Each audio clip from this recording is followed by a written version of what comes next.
And we're live. Welcome to the 18th episode of Game Theory Gang.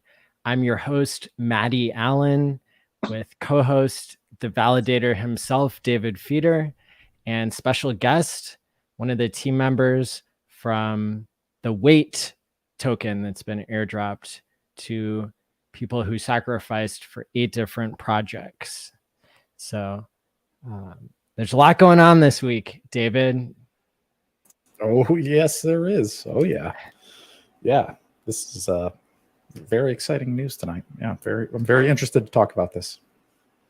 Absolutely. And so we're going to have a lot of announcements too, a lot of really good stuff that we're going to share with everybody after we do the interview with this team member here. So make sure to stay tuned throughout the entire episode here, everybody. So we've got our guest here tonight. Would you like to introduce yourself? Hey, Maddie, thanks very much. And David, it's good to be here. I guess, first of all, I just wanted to say thanks for having us. We mentioned in the green room that, we're a little new to appearing on streams and in Twitter spaces and even, launching blockchain products. So it's great to come and have a chat to you guys. And certainly the two of you are people that, we've all watched a lot of content on, particularly within the Coast team. And, you've helped us through different things individually. So thanks. Really happy to be here. Thank you. Yeah, we're excited to have you here. And, I think part of the reason is because I'm not sure that you've done many appearances yet publicly. And we're always wanting to catch people up on the cutting edge of what's going on in the HEX and PulseChain and PulseX ecosystem. We have the conference coming up later this week. There's a whole lot to look forward to. And, but one of the things that we noticed trying to be on the cutting edge here is that your team put together an airdrop and you chose to airdrop to a particular set of users. Can you tell us a little bit, maybe first, about what your background is, and then we can talk about what the airdrop is? Yeah, of course.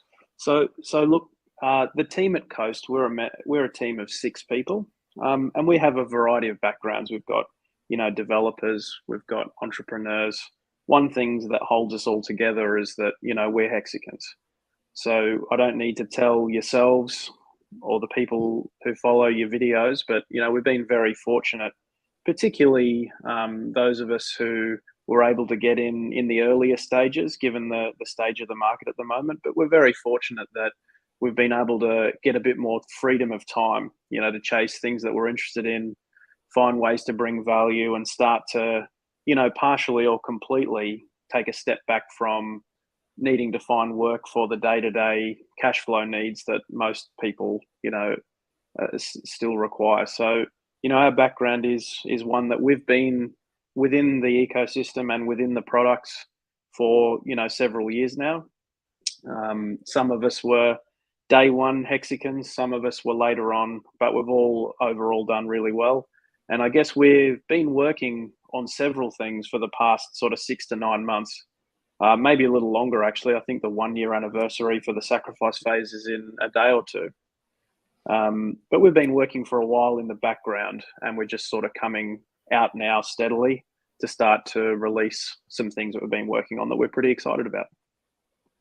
Awesome. And so who's the one writing the code?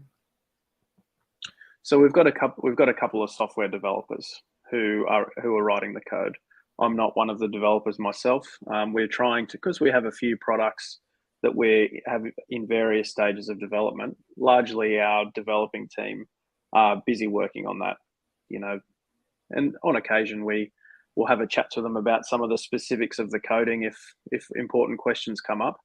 But at the moment, they're largely just working, a bit like Richard's developers and a lot of the project's developers are busy doing those things while we're busy, starting to talk to the community, starting to plan the next stages and updates of HEX that we have already released and the projects that we have that are nearing completion. So yeah, we wear a few hats in this team. Right on, right on. And so I guess when you tell us about the airdrop, we're also probably going to have questions at different stages about the credibility and safety of claiming. But why don't you go ahead and tell us what it is that we've won? I mean, haven't we already won, Matty? Let's be honest. You know, Good answer. I was saying on a Twitter space like a week ago or so that, you know, I thought from an investment point of view 4 or 5 years ago that I was just a really smart guy, right? I had all these diversified traditional financial products that I had figured would have me retired by 55. And I thought I was pretty clever with that. And certainly cryptocurrency, the Richard Hart ecosystem has come by and changed all those plans around. So I think we've already won. That's sort of where we fit into everything. We're trying to add some value. But yeah, we've certainly already won, and yeah, but we'll talk a little bit about WHEX now. Before I get into it, I'm glad you talked or raised the issue of safety of free claims, and part of what we are excited to be is the first free claim for, you know, the sacrifice set. You know, I think we all know that this is going to keep coming, or at least, I mean, I hope it keeps coming. But you know, we feel we have a big responsibility in this position to not so much teach everyone, because everyone's very educated in this space, but give everyone the opportunity to slow down and think about the value of their sacrifice wallet, and therefore how to responsibly treat that when interacting with a free claim or seeing that there's an opportunity for, you know, some value extraction there. And as we talk about how the WHEX token and the game theory is being created, hopefully you'll be able to see that, you know, the goal of it is to slow everyone down, not to rush in, connect their wallet to try and get, you know, pennies in front of freight trains, right? That's the saying that's very popular in the community. So we're very serious about that, and we feel very fortunate that we're the first free claim, and that, you know, hopefully gives everyone the chance to have a think about how to treat this, what for a lot of people might be the biggest investment they've ever made. But yeah, so look, the WHEX token, I guess historically, our team at Coast have been developing some more core products for our ecosystem and the core assets within it. But we've started to notice over the last, particularly 3 months, but even more so, I guess HEX has been in its own sort of bear market for, you know, going on 9 months now. And we've noticed that everyone, to differing degrees, is having a reasonably hard time with that. You know, we've prided ourselves as a community on being positive and being together. And we're very fortunate as some of the earlier investors that, you know, the fact that PulseChain hasn't launched yet, and the fact that Richard's committed to producing and executing a perfect product, you know, that's causing us absolutely no stress on a day-to-day basis. I'm happy to wait, and we trust Richard completely to release this project when this network, when he thinks it's fully ready. But I guess we acknowledge that not everyone feels the same. You know, we've personally onboarded people. We certainly interact with the community, and we have noticed, and I think everyone's noticed, that there's a portion of people who might have bought HEX and are now at a loss.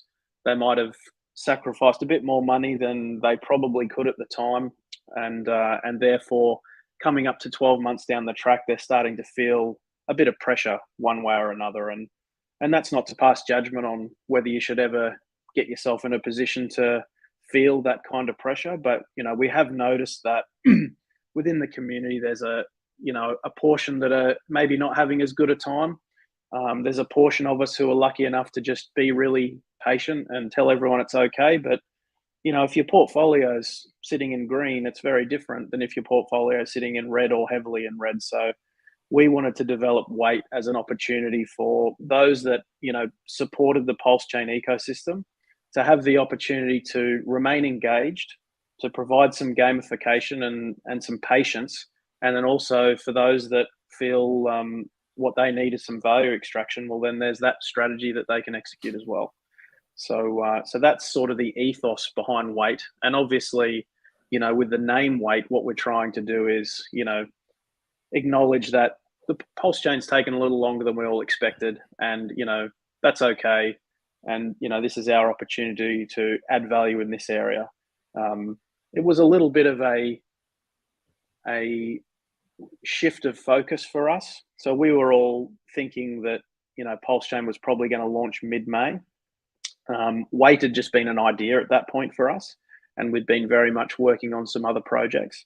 And then it's sort of when it became apparent that mid-May was turning into maybe no clear estimate, that's when we started to think seriously about launching Wait as something, as I said, to try to start bringing the community back together and to incentivize people to be engaged in the process.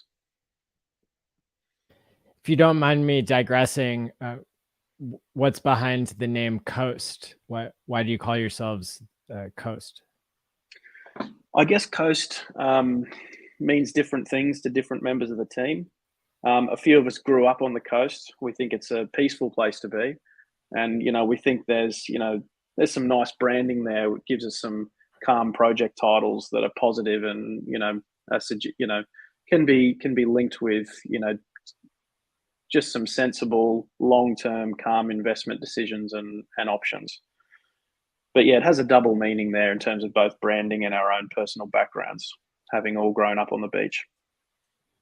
Cool. Yeah, and I like the name of Wait token. It's it's a good name. Well, obviously there's a process by which it needs to be verified that our team is legitimate and our project is not nefarious. But after all that is done and there's enough community sentiment, we're hoping everyone can have a chuckle about it if they haven't already.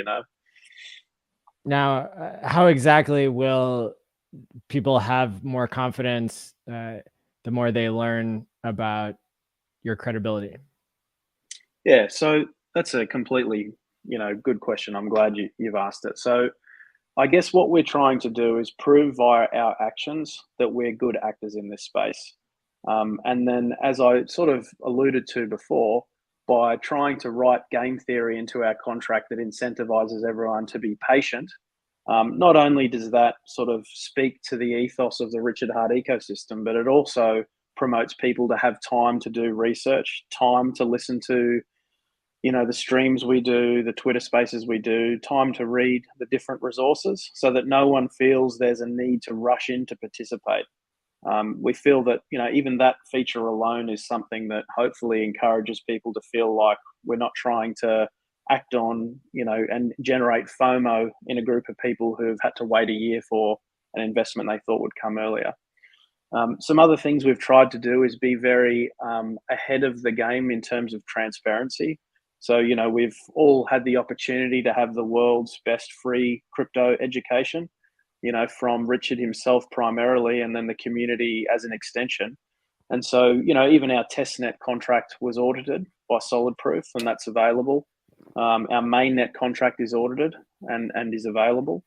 And, there's a community group called the Pulse Police that, are garnering a reasonable amount of trust in terms of their ability to look into projects through the eyes of hexicans who've seen nefarious projects before, to look and verify for the community some safety. And we, tried to release our code to that team before we started to talk about it, or at least, have people start to get more involved publicly. So we've been trying to do those things to try and prove that we're transparent. We understand what's important to this community. And, we understand that, further aspects will be becoming a team that's even more public. And we can talk later about our plans for, KYC and those kinds of things. But we're hoping at least the transparency, the honesty that we are trying to conduct ourselves with is going to be what brings the community some confidence in the project. Cool. Yeah, it's interesting the kind of how people make that decision of whether something is safe or not. So I appreciate that you're encouraging people to wait and actually rewarding them to not rush into this thing. I guess the game theory and the mechanics of how the token work, that plays into the security as well.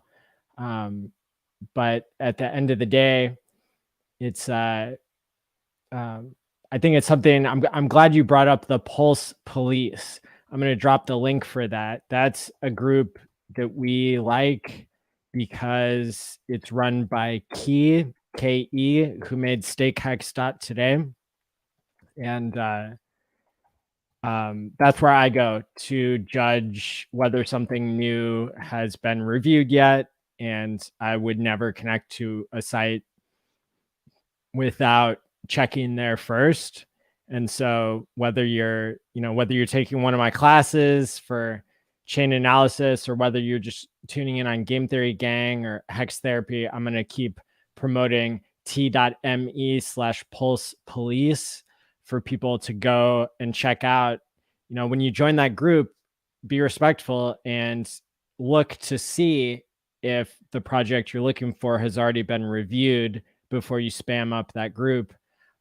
Because oftentimes I go there and all my questions, they've already been answered. And that's part of the reason why I was comfortable doing this wait claim, this free claim with some of my wallets, but not others. And so I want to understand a little bit more about what exactly is happening when people connect to the app here, because when MetaMask pops up, it doesn't exactly tell you what function it's running. Why don't we talk a little bit about essentially how the connection all works? So when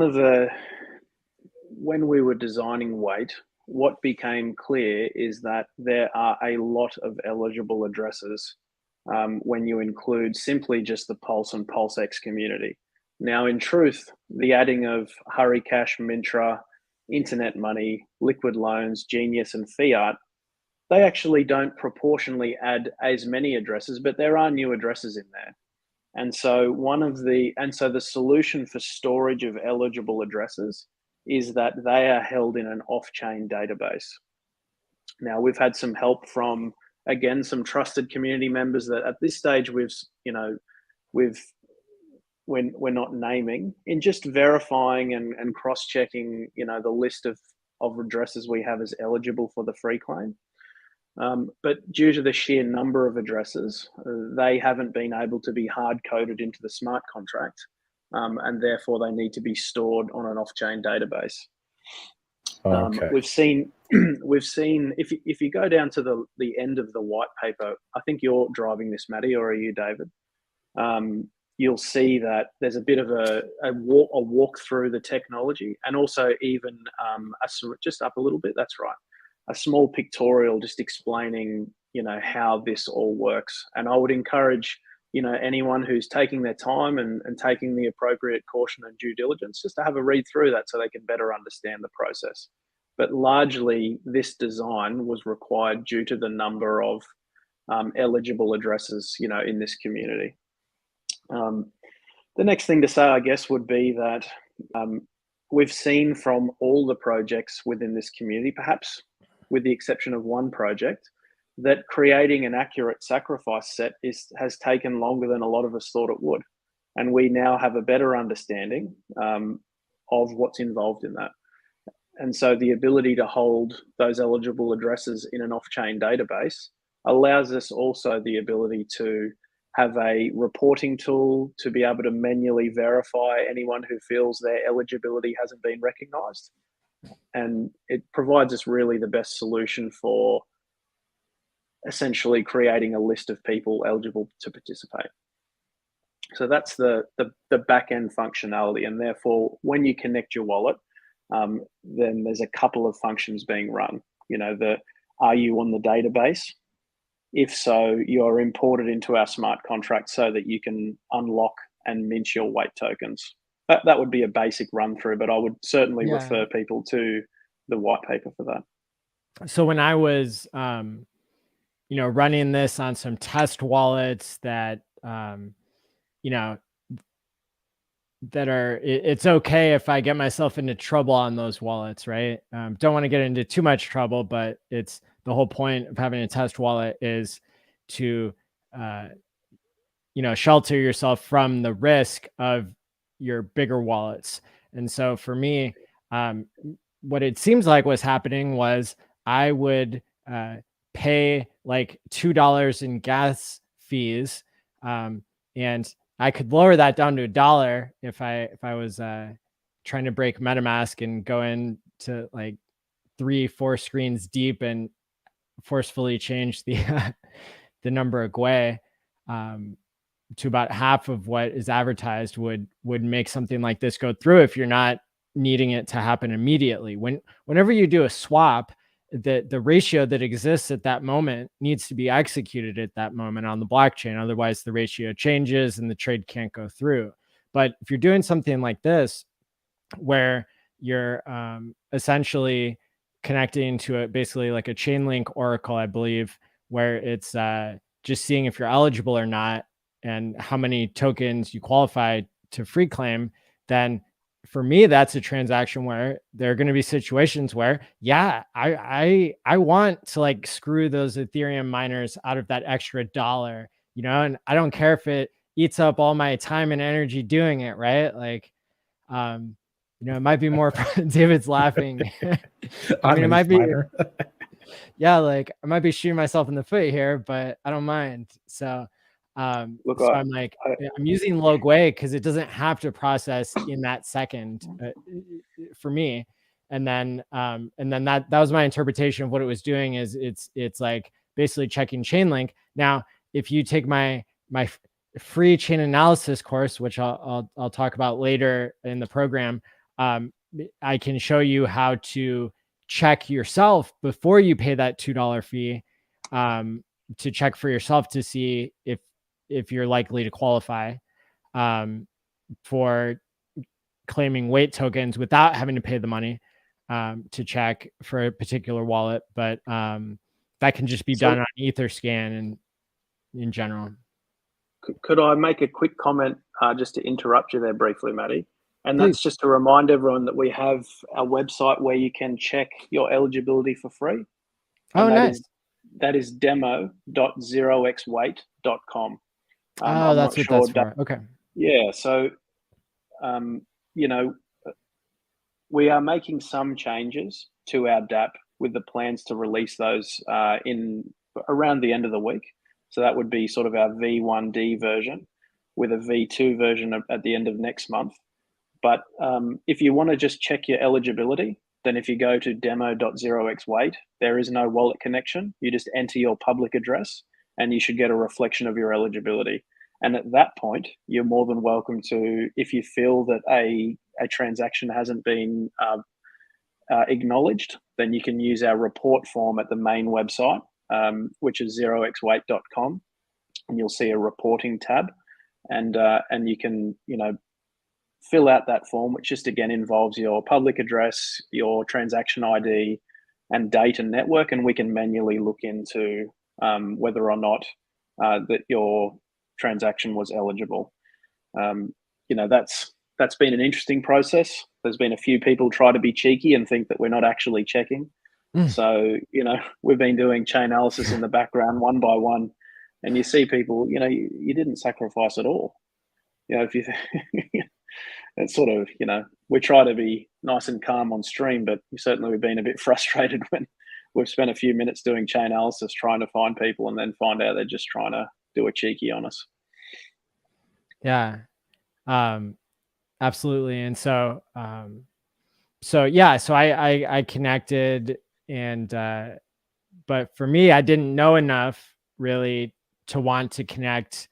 And it for me, the $20 or $40 worth of weight tokens that I would have gotten from an address that I sacrificed a lot from, the reason why I didn't want to claim from those wallets is really because it wasn't even clear to me in MetaMask what the transaction was I was running at that first step where I'm checking, where I assume it's looking at a Chainlink oracle to see if I qualify. And that's I know where like one other person whose opinion I respect, like that's where he was kind of shaking his head like, it's not a good thing to train people to connect to something where it's not populating in MetaMask, like what function this is. Are you able to speak to why you chose to have it, or maybe why MetaMask is limited in that regard? Yeah, I mean, the first thing I'll say is that a lot of what you're talking about will be a lot clearer in the next version of the DApp. But then I guess if I take a step back and forget about, the team at Coast and just think about myself as part of the HEX community, then I think everything you're saying is really sensible advice. We've talked about how the game theory is about incentivizing people to be patient. And I think, to what you just said, remembering the value of these wallets is really important. And just being really careful around how you interact and being sure you've verified the safety of what's going on is, super important. And we're hoping that, transparency and, at least making ourselves available to talk about these things is reasonable. I wanted to bring up another question we had on another stream, because I think that, one of the things we've all enjoyed about being part of this community is that it's, it's a really well-educated community, and it's a community that goes very deep down the rabbit hole when it comes to learning about things. We're trying to, at Coast, have complete transparency, tell people about things ahead of time. One of the questions we got asked on the Magic Carpet stream the other day was, so if you have a off-chain database that you are able to update the eligibility on, would you be able to essentially add additional addresses that under the conditions that you've written wouldn't be eligible, and then mint tokens for those people based on the updated eligibility? Now, we've had that question a few times in our Telegram. We've had that question on a stream, and I just wanted to say that is something that can occur with this design. And then our response to that has largely been, we are very happy for any of these things to be audited by absolutely anyone. And, just to understand that, we're a team who are developing and wanting to bring out multiple projects. This is a free claim project where we're trying to engage the community and bring about some positive sentiment. So it would be really not in our best, community interest, financial interest, or even professional interests to be doing something like making a few extra MetaMask addresses on our own computer and putting them into the list to get, as you said, in your case, Matty, that wallet was $40 worth of Wait token. So just, we've wanted to, the nature of $40 is $40. Well, I was saying on a Twitter space that we had a guy tell us, look, I don't have time to research. I've claimed it and I've bought 24 beers. And we just thought, good on you, mate. That's there is absolutely nothing wrong with that. And now look, he'll get eligibility for our midnight bonus, which we can talk about later. So he may be able to buy more beers later. But we're just happy for people to decide if they want to participate or not, how they want to participate, and then elements to our product design hopefully bring some exposure to the community on how some different things work. Hopefully it's done so in a way that they don't feel rushed, that they feel responsible. And, we are all going to become part of a larger ecosystem on PulseChain now. And there's going to be a lot of projects that use different things than simply a, modular, immutable smart contract like HEX that we've been so used to for so long. So, there are some different elements and hopefully we can be part of, bringing some exposure to those things so that the community itself can learn how to vet these things, verify these things. And we want to try and make that as smooth as possible. So we'll be updating some of our, user interfaces over the next little bit. Cool. Yeah. I mean, that would be one thing that I would recommend, if the developers have the ability to, feed the code into MetaMask so that it recognizes what function is being run. Paying to check a chain link oracle, that's a legitimate activity.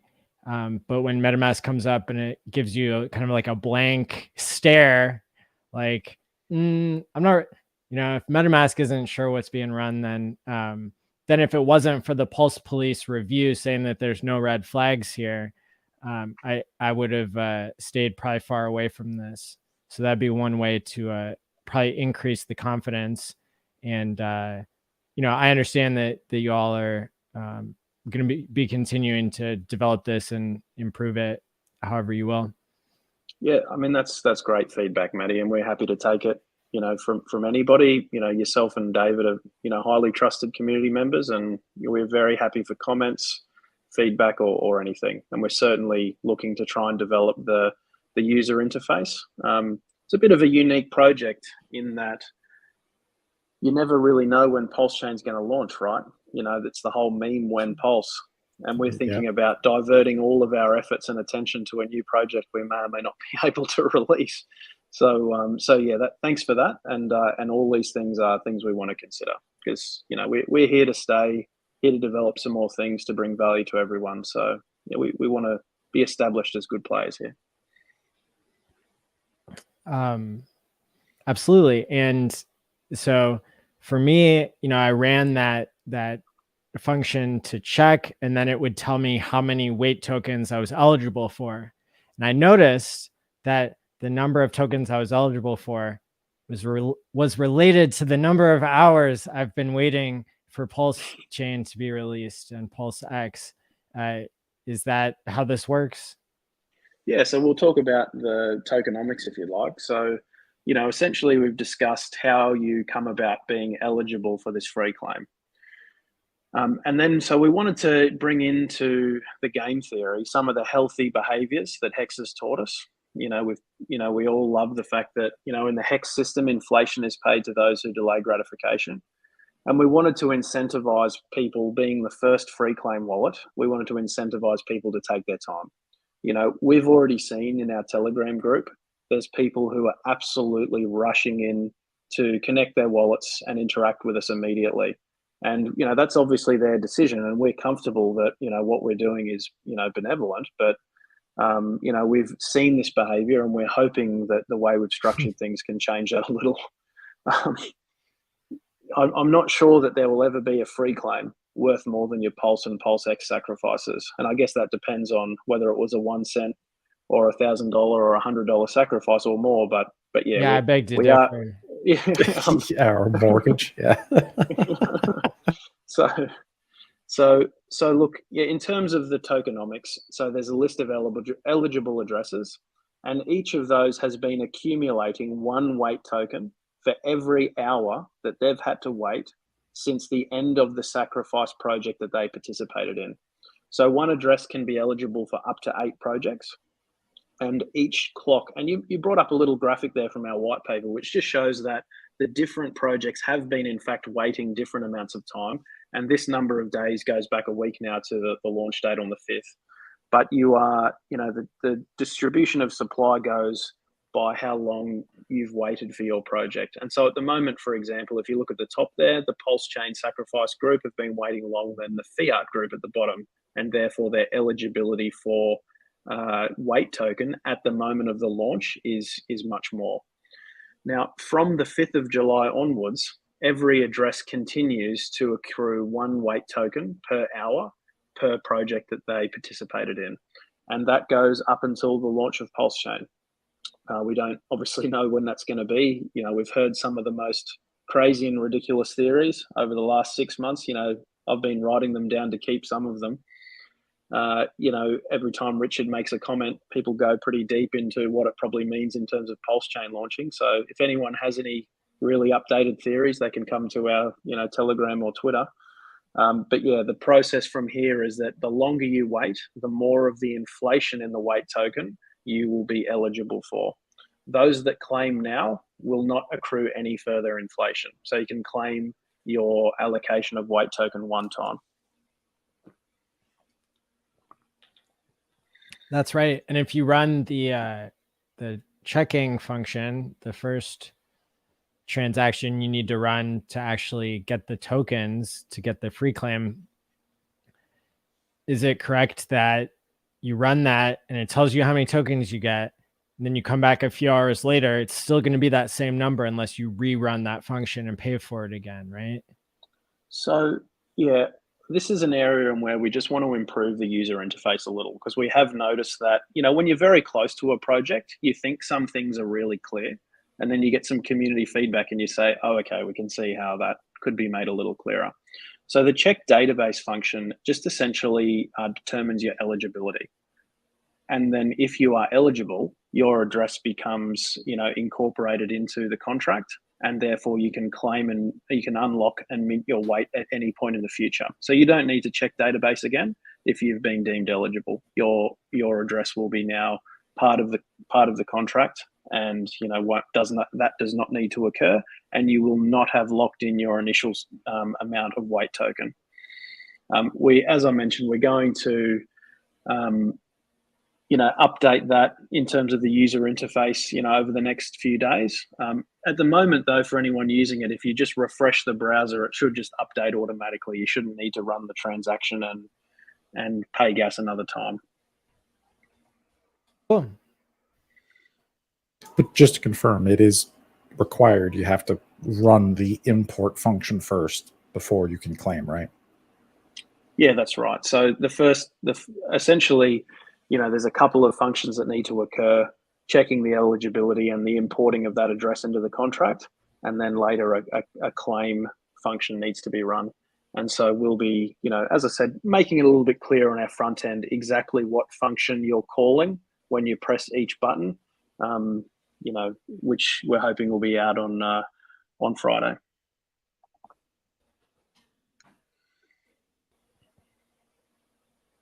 Okay. The price of weight tokens right now is about half a penny. Seems to have gone as high as about a penny in like regular volume in the past 4 days, and settled at about half a penny right now. Yeah, so I mean, we're only starting to establish a market for the weight token. I think the launch price was $1, and that's simply because someone chose to LP equal ratio weight tokens to USDC. So that created a whole heap of concern within our Telegram when that quickly came down to closer to a penny. And we're trying to explain that, this is how automated market makers work. We've got to remember the liquidity for this project currently is very low. And that's part and parcel of people having participated. We probably only have a couple of % of people have participated who are eligible. And also we've incentivized people, delaying the minting of the weight token. So not only is only a very small fraction of the potential supply currently in circulation, but then as we know, people have to then take that and choose to be a liquidity provider. So it's currently very low liquidity. And certainly, I know the community is very educated in how these things work, but it's, now is probably not the time for large transactions one way or another, especially if they're set up as market buys or sells. Mm-hmm. Yeah, looking on dexscreener.com on my side, I can see that there's in the Uniswap version 3 with the US dollar coin pair, there's about $20,000 of liquidity. Yeah, it's really low. Yeah. Yep. So small purchases or smaller limit orders sells will move the price. Limit orders will help. Using matcha.xyz, for example, that's a way that people can, not it's actually not even included in the Uniswap v3 liquidity. You have to go to a website, metric.exchange, and that's where you can see the liquidity for matcha, because they're just limit orders on both sides. So yeah, sadly those don't show up on Dex Screener. And we get here, Maddie. This is Etherscan stats.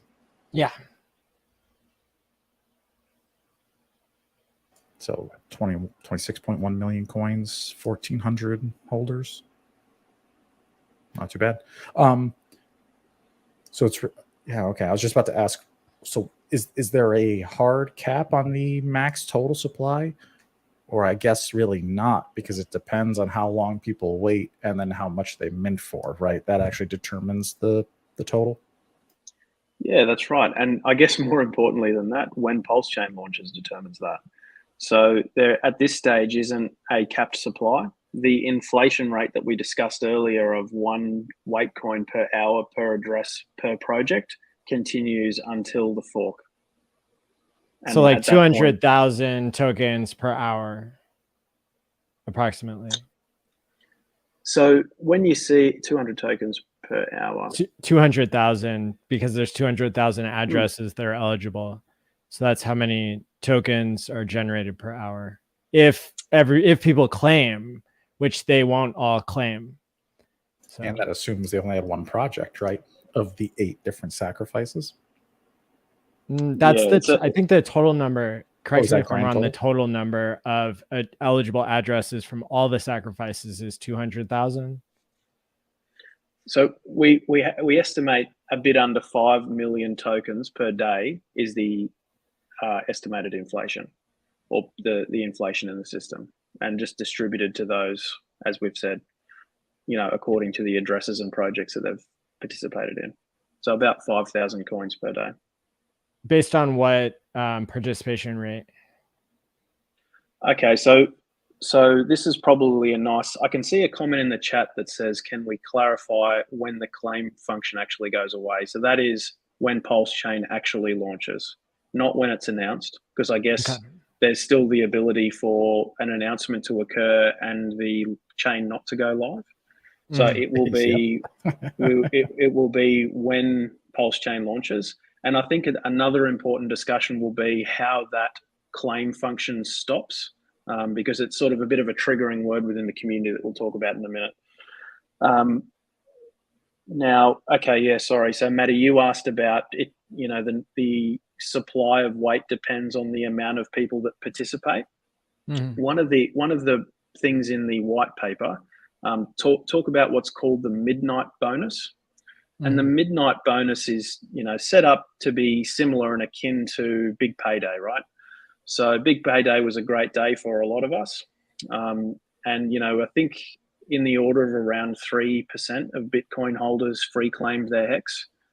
Yes. Probably a lot of the 97% just choose to ignore how poor of a decision that was for them financially. But we don't know to what degree the community will participate, and that's their choice. But we're going to have a similar to Big Payday event, which is known as the Midnight Bonus, and that redistributes eligible supply that has been unclaimed to the portion of the community that has claimed. And that will be distributed, 50% to the community, 50% to an address we call the timekeeper. And I think, everyone's used to these addresses now and what to expect from them or what not to expect from them. And then, the distribution of weight tokens via the midnight bonus will occur essentially in proportion to the amount that you claimed. And so those that delay claiming longer will get a larger proportion of the midnight bonus. And we have a share system for that, a non-transferable share system, which is outlined in the white paper.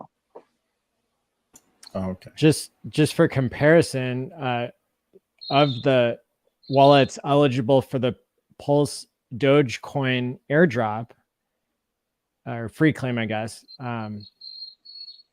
it looks like 15% of those wallets have already claimed, if we use the number of holders as like a placeholder for how many people claimed, which maybe some people are buying on the open market out of that, but still it seems like an incredibly high number. However, the game theory of HEX is so sticky that people have really self-selected, from the Bitcoin free claimers to just people who keep coming back to check in with the community because they're time locked and because they're not going to be, selling all their coins right away.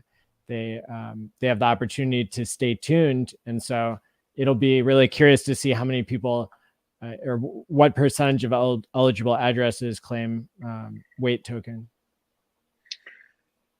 Now, probably one thing I should clarify a little bit from what we just said is the inflation does reduce over that time that we wait for PulseChain launching, because those addresses that have claimed, they won't, there will be no inflation calculated for those addresses.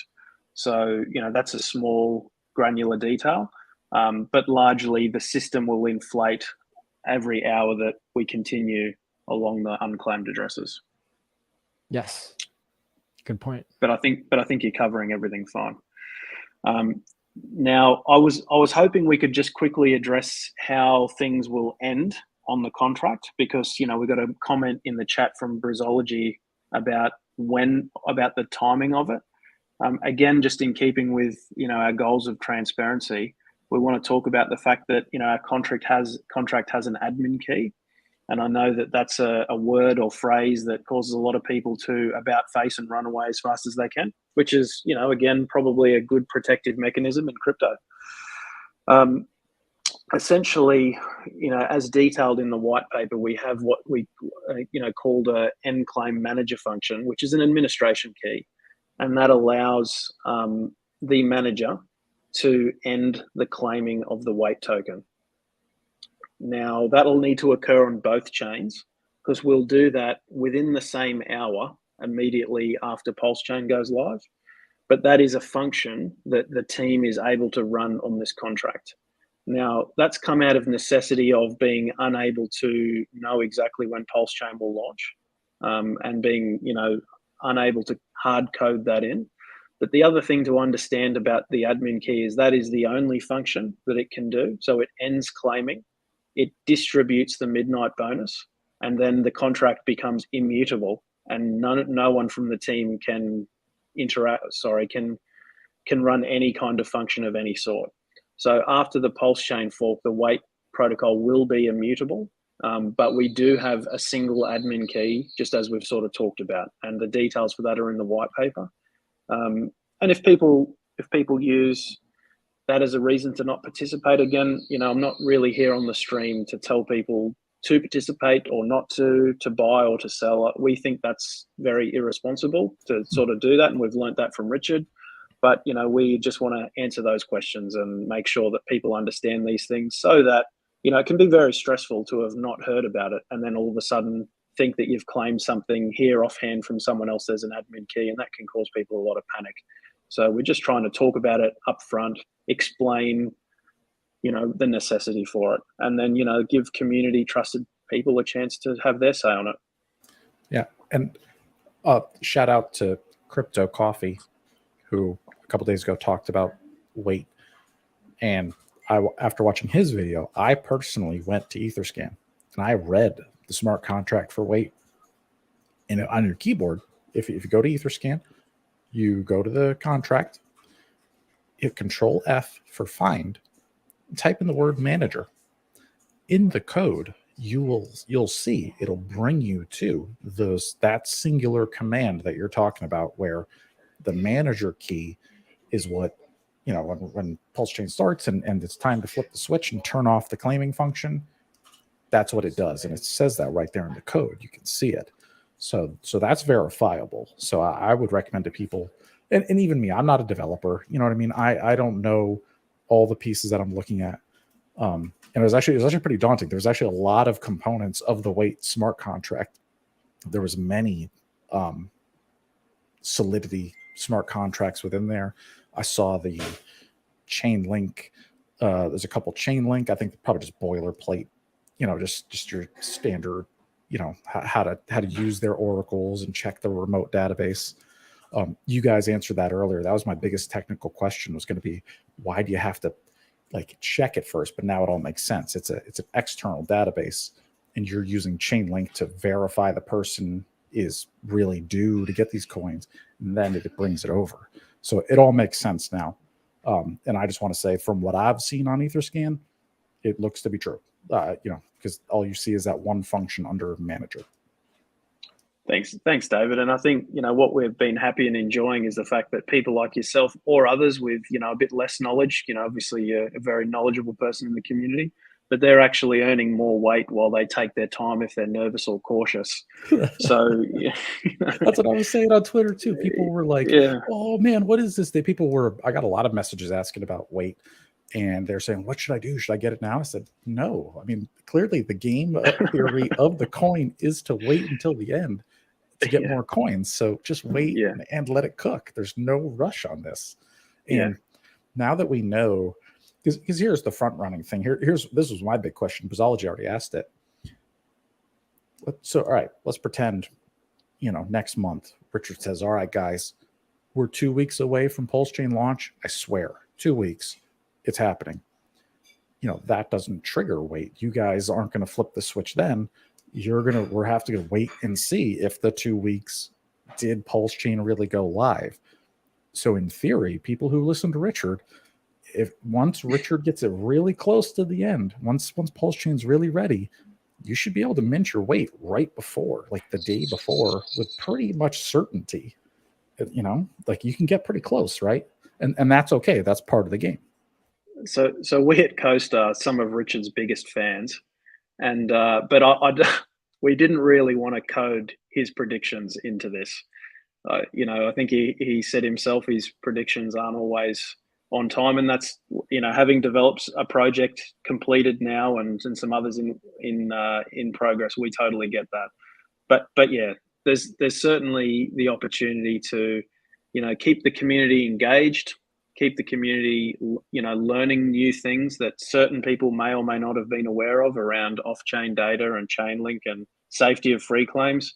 And we're really just incentivizing, you know, participation, the community coming together, you know, helping each other is something that we've seen, because, you know, the bear market's made the community go a little more quiet than normal. So, so yeah, it's, you know, I'm not sure. I'm sure, David, you're starting to learn what being a trusted member in a community is. It's, you know, it's a privilege and an honor, but it's also, it can be a lot of work, right? Yeah, it is. And I want to make sure that I'm being accurate too. I almost did a video the other night of me just literally reading the ether scan, but I figured it'd be too damn boring, and I feel bad because I don't know what all the lines of code do. I really do rely on some of the comments and the notations from the developer, where it says, you know, the developer writes in code as a note or a remark, hey, this function does this, and then you go and you read the function, and it kind of makes sense. When there's no comments, it gets a little harder. You know, like you're not exactly sure what does this do. But from what I saw, just with my limited knowledge, I didn't see any.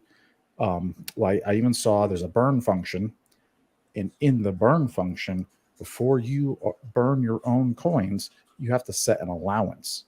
You have to allow your coins to be burnt and spent. And that was just to the owner of its own wallet. So from what I can see, there's no admin key that can control other wallets. Like you said, the admin key just flips off the switch when the claim is done. From what I saw in the code, there's no way for the manager to touch anybody else's coins. That's correct, right? Yeah, so the manager function can't access anyone else's funds. Okay. And, you know, and I mean, I wouldn't find the video boring, David, but we appreciate you speaking positively about it. And you know, we're just glad that this is a process that everyone gets to go through together, where a project gets picked apart. And, you know, there's going to be a lot of community leaders that can independently handle these things, but it is going to give a larger portion of the community a chance to essentially level up their security and considering around free claims. You know, I remember being a little nervous claiming Pulse Doge. I didn't want to be the first. Anyway, that's for sure. Yeah. But you know, that was a learning process, right? Because our TShares were linked to those. Yes. And they're Yes. So yeah, we're just happy that everyone gets a chance to learn this stuff, you know, steadily and with the support of some of the, you know, trusted members like yourselves. So yeah, we appreciate you, you know, giving us a little bit of support there. And you're really going out on a limb when you do that. And I don't think everyone always appreciates, you know, the responsibility that you're taking when you give someone your personal endorsement, whether or not you've really done that. But you know, when you speak positively about something, you are taking on some responsibility. And so I appreciate that. And I hope the community does that as well. You know, I feel it just on my onboards who came in September. So, you know, we appreciate it. Yeah. Yeah. Pleasure. And we're speaking honestly. There are a couple of other kind of existential concerns that I have just about educating myself on the free claim process and thinking about who I would recommend to do a free claim and who I would recommend to stay away from that. And I would definitely say, you know, if you have lots of HEX or lots of PulseChain sacrifice in a wallet, you should hesitate more. You should wait more. you know, before you start connecting to sites, especially when MetaMask doesn't know what it's doing, you know, what the function it's running is. But one of the concerns that I heard, and, you know, maybe we can just put this out there for the community to try to problem solve is, of course, you can get the no red flag, you know, endorsement or whatever you want to call it, the no red flag review from Pulse Police. That's a big deal. You can watch people go before you, like, you know, Maddie with his test wallets, and, you know, David, we all pray that next time he gets the urge, he will go live and do the boring code review so that we can all feast on his knowledge. And then really, but the question is, you know, how do you avoid the vulnerability that the website could point to somewhere else if it gets hacked, or that the front end could change what it's running later on? I'm not sure how, as a community, if there's any solution to that risk or that concern. I'd like to add to this if I can too, because shout out to K4K Crypto. I think he coined the term the other day, ice fishing. And basically what the concern is, and I think I already have a way to solve it too, really easy. The concern is, and this is just hypothetical, ice fishing, right? So somebody makes a free claim, they make an app, and everything's legit, everything's cool, and it works, it's real. But then they wait until it starts to get really popular and their users are going up and more people are claiming. Then they swap out the front end website with a new one, and the new commands and all of the functions you're doing on Etherscan and your MetaMask, sorry, they're different than what all the original people did, because all of a sudden they just swap it out for a fake one, and now they're taking people's money. So it's called ice fishing. Shout out, you know. I think the solution, or one thing that may put people at ease, is if on the website you could show what, and you'll probably get there in version 2, what functions should you be claiming? What should your MetaMask window look like before you claim? You're looking for this keyword here of a feature, or the function, or claim, or whatever the word is called, you know, whatever the variable you set. But I think having that on the site, being like, you should be looking for these keywords, that would help huge to give people confidence. Because even if, let's say, a malicious hacker did it, it might not even be anybody related to the project at all. Like a very skilled website hacker could actually just do a DNS hijack. I could just steal your domain, and I'm just going to redirect you to my site, and then just like literally scam users. So, you know, I think posting what to expect would be a huge help. Yeah, I'm glad you brought that up, because, you know, there were, you know, people, you know, in our friendship groups and, you know, our onboards, this is something that's been a learning point for a lot of people. So, you know, again, as part of our position as the first project that's held a free claim on sacrifice wallets, you know, it's our responsibility to address some of these things responsibly. So, you know, one thing to talk about is when your smart contract's audited, your front end or your DApp is not audited. And that is because, for exactly the reason that you're saying, it is able to be changed. Now, a team would be able to change that. And I guess some of this comes down to, you know, what Richard says about eventually at some point there's trust. And I'm not saying sit here and trust me. I'd much rather everyone be educated and verify their own safety. You know, obviously it would be it would be against our own interests to be nefarious with this kind of free claim. You know, however, this is an important point. And you know, we had a person in our Telegram say, well, you know, the gamification and the game theory is setting everyone up to claim later, where the same thing could occur. And all I can really say is that, you know, we want to conduct ourselves transparently. Your feedback around, you know, having that sort of those graphics available is something that we'll definitely take on board. And, you know, we're just, you know, trying to provide a good experience. We're also in the process of creating a video for people wanting to claim and run the code via Etherscan, which sort of completely diverts the need to use a front end. Awesome. So Yeah. So Nice. That's you know, cool. That's this cool. this is something that we think we can bring to the community. So you know, it may well be we're going to a lot of trouble to be ahead of all this and be transparent about all this, and it may well be that you know excellent future projects don't have the time to be able to go through this process to the same degree, right? And that actually doesn't mean that their project isn't a positive one. So if we can teach the community, you know, some other options, then you know that just gives people more tools. So that's another thing we're working on. But your feedback around the appearance of the front end, you know, that's really valuable. That was a great idea on your part. That ether scan as a backup with full instructions for everybody, because then I you're like going that. right to the source, right? Like, yeah, Yeah. that's awesome. Then you're only interacting with the audited smart contract. Yeah. Yep. And But having said that, if there's a nice front end, it's very easy to use, isn't it? Oh, totally. well, and I totally love your attitude about, you know, improving and being honest and you know, taking feedback, wanting to do what's best for the community.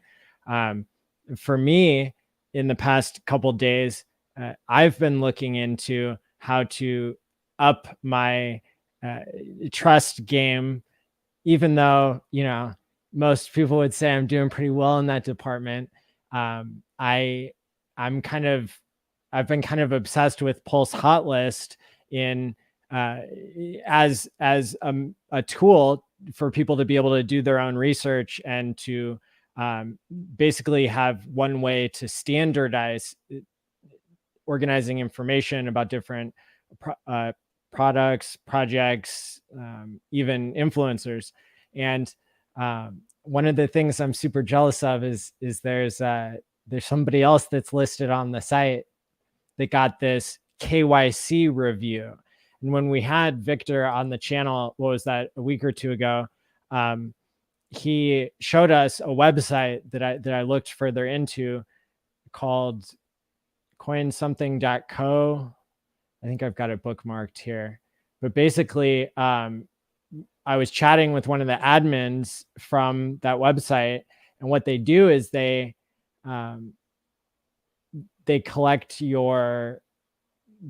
like your personal information as a way for you to say that you're willing to be doxxed if you scam people. Basically, if you rug pull, they will release, you know, your driver's license and your true identity and everything that you gave them. And so I was looking into this process. I didn't know how it really worked, and so I was asking a bunch of questions. And so for anybody out there in the space who is interested in this, I'll probably keep reporting on it over time, but you can find the details in that stream that we did with I think we brought it up on screen. It was coinsomething.co. David, do you remember? Oh, not off the top of my head. Sorry. It's like $650 to get verified, and then they'll kind of then they'll be the authority that you can point to show that you got their seal of approval, basically. And so I'm thinking about doing that for the front end that I created with Future Us, because you know, why not have that badge on Pulse Hot List and have that you know, kind of that accountability mechanism to increase people's confidence in a front end and hold me responsible for that. Yeah, so I guess in response to that, you can have a look through our website and our white paper, and that's a process that we've gone through as a team. That process hasn't been completed. It actually takes a little longer than we expected. You know, there's interviews, passports, utility bills. This is all being done by Oh, wow. SolidProof, the company that did our code audit. So I guess as a team, as we sort of go through the launch of Wait, our future projects, we're just trying to, again, involve some verification, you know, and that, you know, if we were to be acting in a nefarious way, then there's an avenue of recourse for the community, and that's not what we're here for. But again, we're just trying to do things above board, do things in an appropriate manner. So that is what you're alluding to, is the process give or take what we've been going through. Cool. Now, do we know what the use case is for this wait token, or why people would want to buy it as opposed to free claiming it? So this is an interesting question, and it's one where there's some limitations around what we can say. I think if you go to our parent website, 0xcoast.com, you can probably see that Wait's not the only product that we have got alluded to. We get a bit of advice on, what we can and can't say from some in-house sort of securities legal personnel, and we're not able to actually say what future utility there will be for the Wait token. I guess some things I can say is, in the community, we've seen holders of Maxi have some utility to Maxi they didn't expect. We've seen one of the projects we support essentially develop a legacy coin that was treated a bit differently in their own sacrifice phase, and all we think is that kind of thing is very interesting. That having future utility is a very interesting thing. Now, I can see some comments in the chat, I'm sorry, that say, just say it. Well, unfortunately, I'm not in a position to say it. So, feel free to buy or sell, free claim or not participate. We're excited about what's coming, and we will certainly always value the people who participated in Wait. Yeah, just to clarify, it is, at least in the United States, it's illegal to make forward-looking statements on, financial instruments, especially ones that might be construed as securities. And obviously, we don't want this to be a security, right? Like nobody. Is that does. true? Like nobody. If you're a founder or an insider, but anybody else can. Yeah, no, I'm speaking on behalf of Coast here. Yeah. It's like, we could say whatever we want, but like somebody who works for the team or works for the company that created the product, you definitely don't want to make forward-looking statements. Because an old man, Gary Gensler, comes for you and steals all your money, sends you to jail. So that's right. Everybody should avoid that. And the other thing that we spend a lot of time talking about this stuff, talking about whether we can have little cheeky Easter eggs or what we can do. We've seen Richard do this over the years, and he, in many areas of his life seems to be seeing the future before everyone else. We've just seen the announcements around the potential regulations and how they might be structured. And then, you can go back nearly 3 years now and see Richard talking about the Howey test. I think it's not only something around, regulation, but we increasingly feel that the way Richard doesn't give forward-looking statements is also just very responsible to the community. And I think at times saying, do your own research, sometimes it's given as a little bit of a cop-out statement. We just want people to sensibly look into things. We don't want to give anyone a reason to be underhyped or overhyped. We're wanting to release information responsibly, and we want people to come to their own conclusions. And as you said, David, it is from a legal and securities point of view not the right thing to do to give these forward-looking statements, whether they be plans or price, and also just from a responsible to the community point of view. We just don't want to be giving people any reason to think their particular strategy might be the best one and to get themselves into a position they don't really want to be in. I respect that a lot, because there's a lot of folks out there who do make forward-looking statements about their own products, and so I respect you for following in Richard's footsteps and doing the same. And sorry, Matty, go on. Yeah, if you know people who are gullible and they're willing to just get into anything, send them over to howiecoins.com. Oh my God. This is like the ultimate security. The SEC is out there telling people to buy their own coins, but I don't know if you guys have seen this yet. No, don't miss the exclusive opportunity to participate, and they got their white paper. This looks pretty legit. May 2018.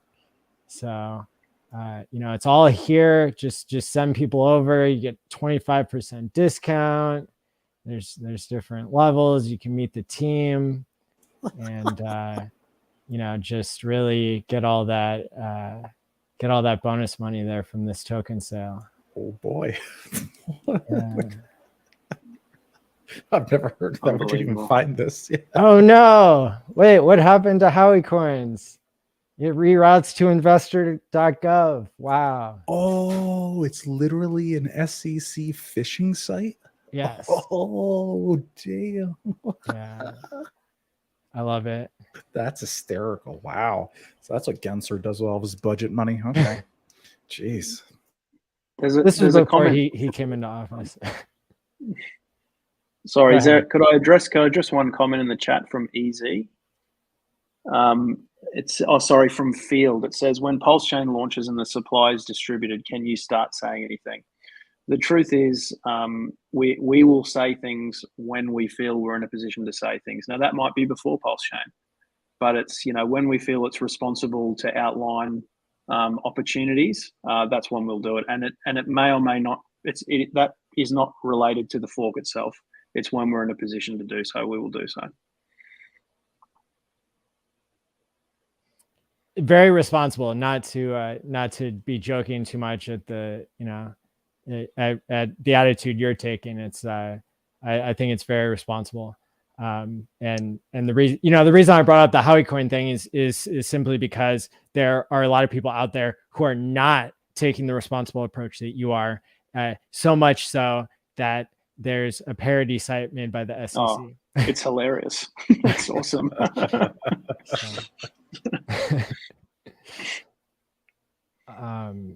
Yeah, so you know, we've seen, so you know, I can say it, we've seen different coins come out and be you know, with not much of a roadmap, like Pulse Dogecoin came out. Now they're talking about developing staking. Nobody knows if that's really going to happen or not, but at the end of the day, it just depends on you know, it just depends on who is working and in what capacity they're working. For that project, they burned all the BA tokens already.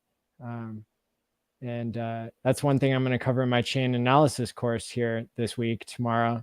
You know, that's cool. And that might be one of the things that allows them to say more things in their particular jurisdiction and situation.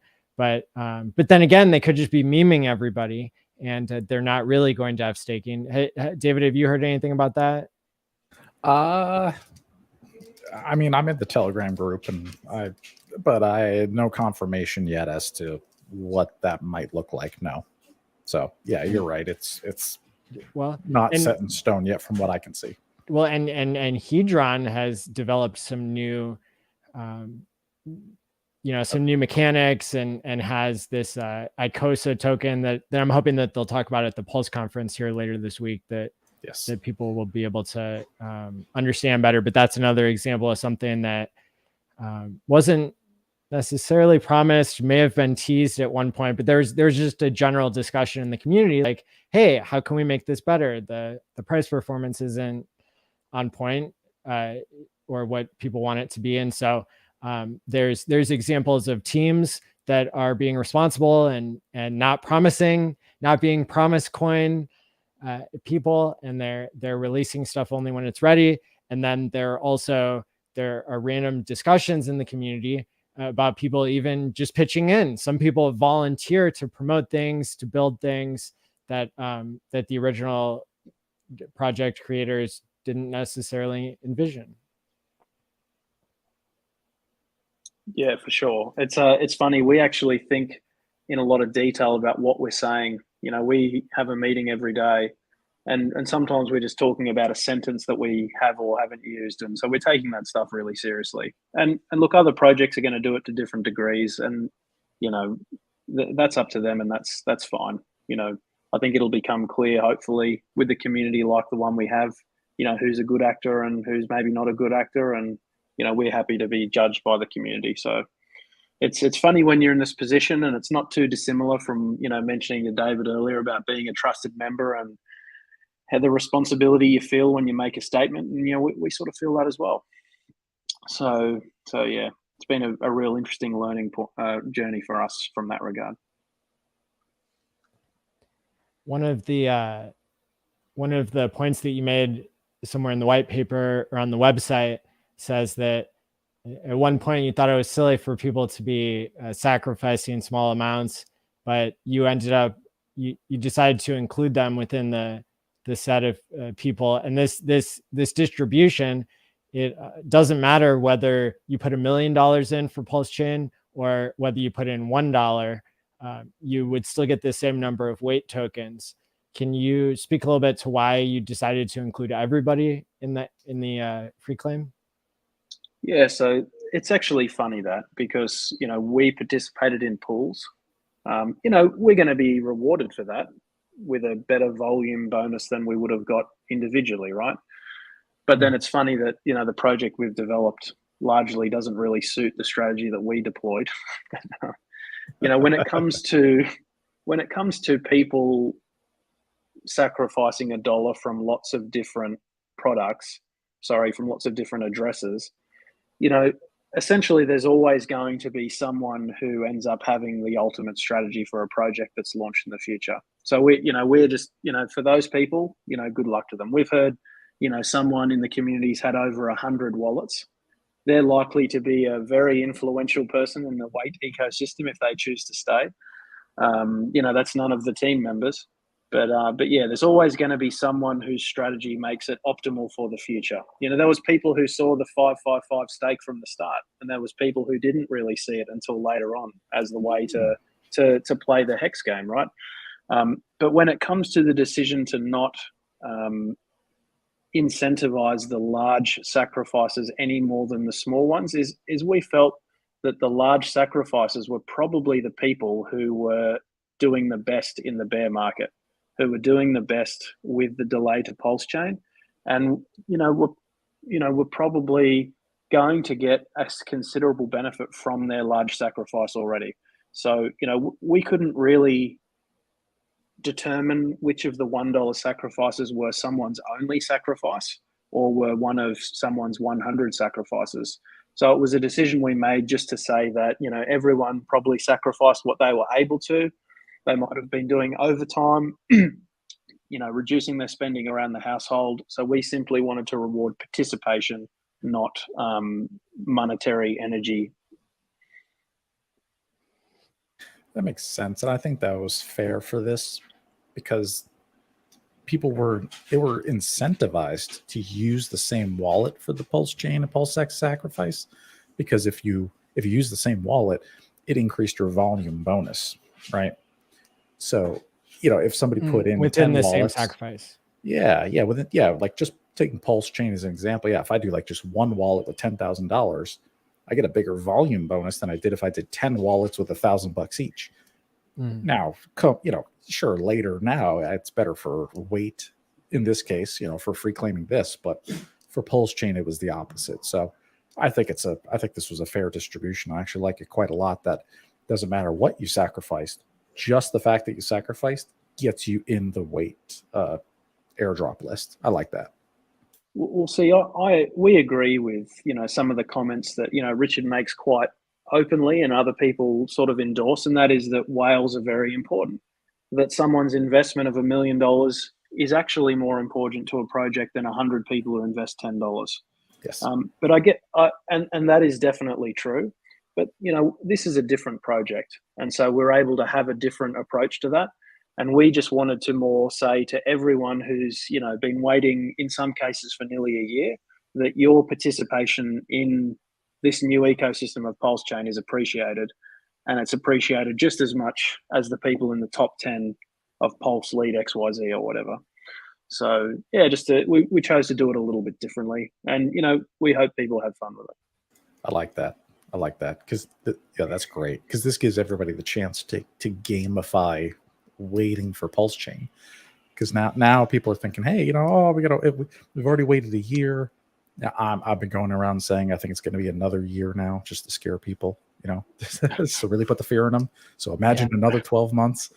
And now it's like, hey, if PulseChain does take another 12 months, guess what? You're going to get 12 more months of wait tokens, which Yeah. who knows what that could be worth. Maybe you'll get a whole bunch extra, who knows? And we understand that, in the context of PulseChain, we're a very small part of it, but we're hoping to be a positive small part of it. And if it gives people a bit more engagement, a little bit more positivity while, times are a little bit harder, I'm certainly opening Staker app a lot less frequently than I was 9 months ago. I don't know about you guys.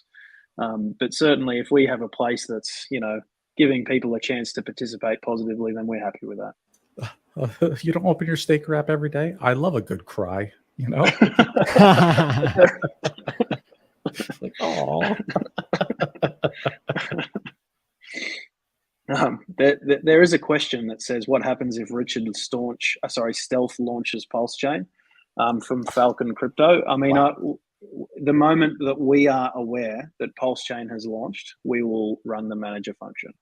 And, we can't account for that circumstance, but the moment that we can verify that PulseChain is live, the claiming will end.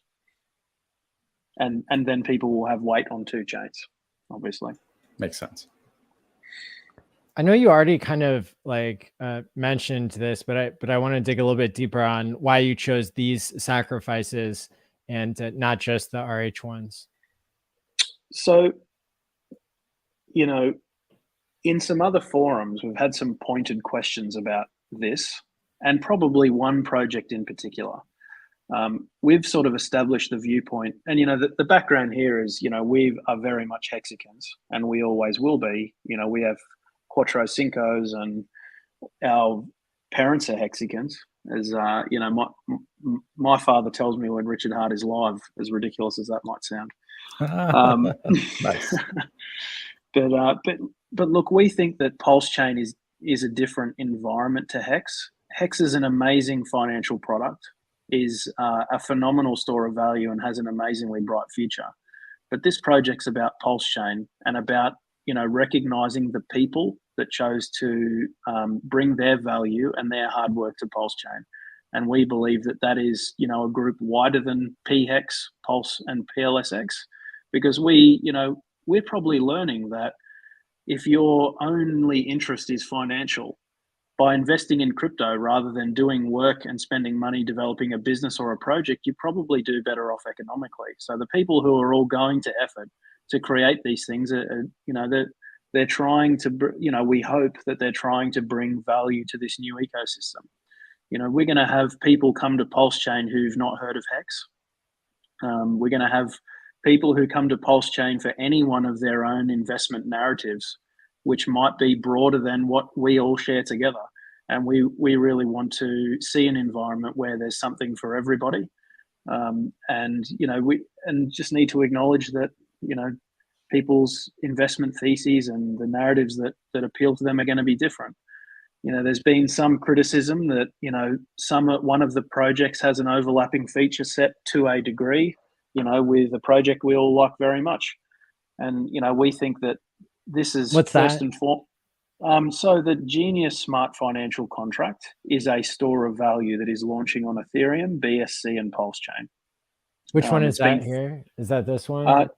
It's the orange hand, although the logo, I've been told, was updated overnight. So if you just look at the second from the bottom right, yeah, this is a project that's been made by a Hexican, and not too dissimilar to the way Richard was treated. This person and project's being treated a bit similarly by the Hex community. Now, we're not affiliated with any of these projects. Obviously we're not affiliated with Pulse and PulseX. You'll need to take our words that we're not affiliated with the other 6. But I guess we just want to promote an environment where people obviously take their time, research and verify the quality of every project. But, we're starting to notice, probably due to the delay to PulseChain, the bear market, even our own community in some ways is becoming a little bit, I guess we're less calm than we were 9 months ago. And so we just want to be a project that is openly talking about anyone who's trying to bring a positive light to PulseChain. Now some projects weren't included. An example of that might be Power City. these weren't choices made on our beliefs as to the quality of the projects, but we used projects whose sacrifice phases had finished. And, for example, Power City sacrifice phase is continuing until PulseChain launches. And there's, other projects like Pulse Hotlist that are largely in the same boat. And we're sorry for those communities, and we think that the people who've chosen to spend their money in those projects, we appreciate their involvement as well. There's at some point we just had to make a decision about who we included, and we certainly wanted to provide a broader palette of, exposing that PulseChain is going to be a broader ecosystem. Totally, yeah. Okay, interesting. So was that your main criteria? Was that these sacrifices that you included had to be something that Hexicans were involved with, and the sacrifice phase had already been closed? So the main criteria was sacrifice phases being closed. It seems, at least socially, that Hexicans are involved with, Hurry Cash, Mintra, Internet Money, Liquid Loans, Genius, and Fiat. It wasn't necessarily the only criteria, but I guess it's just a nature of being in this community that we hear more about those projects from people, who have some contacts that we, to somewhat have had some social and community verification to some degree. So really it was mainly about sacrifice phases that had finished. We are aware that there are some projects that have finished, and the choice to not include them in no way was a choice that project doesn't meet our standards, or we're not trying to suggest that we feel those projects don't have value. I guess, sort of as I was mentioning, it comes a point when you're creating a project that you just have to make a decision. And so they were the metrics around what we used, and they're the projects that we came up with. Makes sense. Yeah, you guys were not trying to pick winners and losers. And even just on a personal level, I'll tell my Hurricash story real quick. I found that channel as soon as it came out in Telegram. Man, I thought that thing was a rug pull and a half. That guy literally copy and pasted the tornado.cash website, made it orange, called it Hurricash, and then was doing a sacrifice. I even said right in the channel to the guy who founded it, I'm like, well, good luck with your rug pull, bro. I'm out of here. And I left the group like months ago, man. So I'm happy to hear it's actually a legit thing. So far hasn't rugged, at least. So we certainly undertook somewhat of a due diligence into projects. We tried to look past some FUD, and whilst we can't give everyone assurances that all 8 of these projects are likely to be highly successful investments, I can't exclude the fact that there's potentially a project or 2 or 3 or 6 or 8. We don't know what the future holds, but we did go through a process of due diligence to try and at least be able to responsibly say, whilst we're not endorsing these projects, we are trying to bring value to the communities and the people, not the projects, but that we think that, we didn't feel that the goals or aims of the projects were, nefarious. And I just kind of I don't know. I would say to me, it's very important for myself that I play nicely with others. That's like my 2022 New Year's resolution. And sometimes there's a fine line in being a broadcaster between wanting to tell the truth and wanting to not say negative things about people. But I'll just remind the audience at home, because the logo has been on my screen for so long, that the fiat sacrifice was intentionally not advertised to the entire community so that only insiders could participate. And I think that makes it different than the other. Well, I think that there's a variety here of things that launched in a more and less honest way. And at the end of the day, a sacrifice is a very risky thing, because you better really like the thing you're sacrificing for, because you might not get anything out of it, right? And so that's part of the whole idea here. if we want this to be legal, if we want it to not be a security, we have to remember that we sacrificed for, freedom of speech and freedom of movement. And, if you don't like those things enough to give your money away for free, well, also freedom of longevity. But, those are all things that we need to keep in mind when we discuss sacrifices. Yeah, and that's a good point, because it's the model is it's identical to the 2017, 2018 ICOs, right? You send in your Ethereum, you send in your money. It is yes. But now we have the word sacrifice. And now, if you send your money, man, you might get nothing. That money is gone. It is not yours. You sacrificed it. You threw that into a black hole, and you're never getting it back. So, and it's been 4 or 5 years. So I feel like we've matured a little bit. You gotta have nerves of steel to do this, and it really is a sacrifice. You better have no expectations, because the future's uncertain. So, it's harsh, but it's the only way we can pull it off these days. I'm not sure that anyone truly has no expectations. There's quite a funny meme circulating about everyone sacrificing with no expectation of profit, and then about 6 different faces winking. Yeah, but look, but that's an important reminder. So yeah, we actually weren't particularly. I personally wasn't aware if there was some trickery in the fiat sacrifice. But as I said, we're just trying to reward the people who've chosen to use their money and put into products who are at least attempting to bring options and value to PulseChain. But this is about the people more than the projects. Yeah, absolutely. And I mean, the way that you've modeled it, it really, if less people were able to participate in that one because it was intentionally short, then there's not as many people who are getting to claim the WAIT token from that. So it kind of works itself out in the end. I think this is really cool. This is something I predicted, was that people would come along and they would see these glorious sets of users that were so blessed by crypto that they literally were sacrificing their money. I mean, where else in crypto do people just flush money down the toilet so intentionally? It's a first. And why would you ever want to deal with a set of users that wasn't that set of users that's so rich and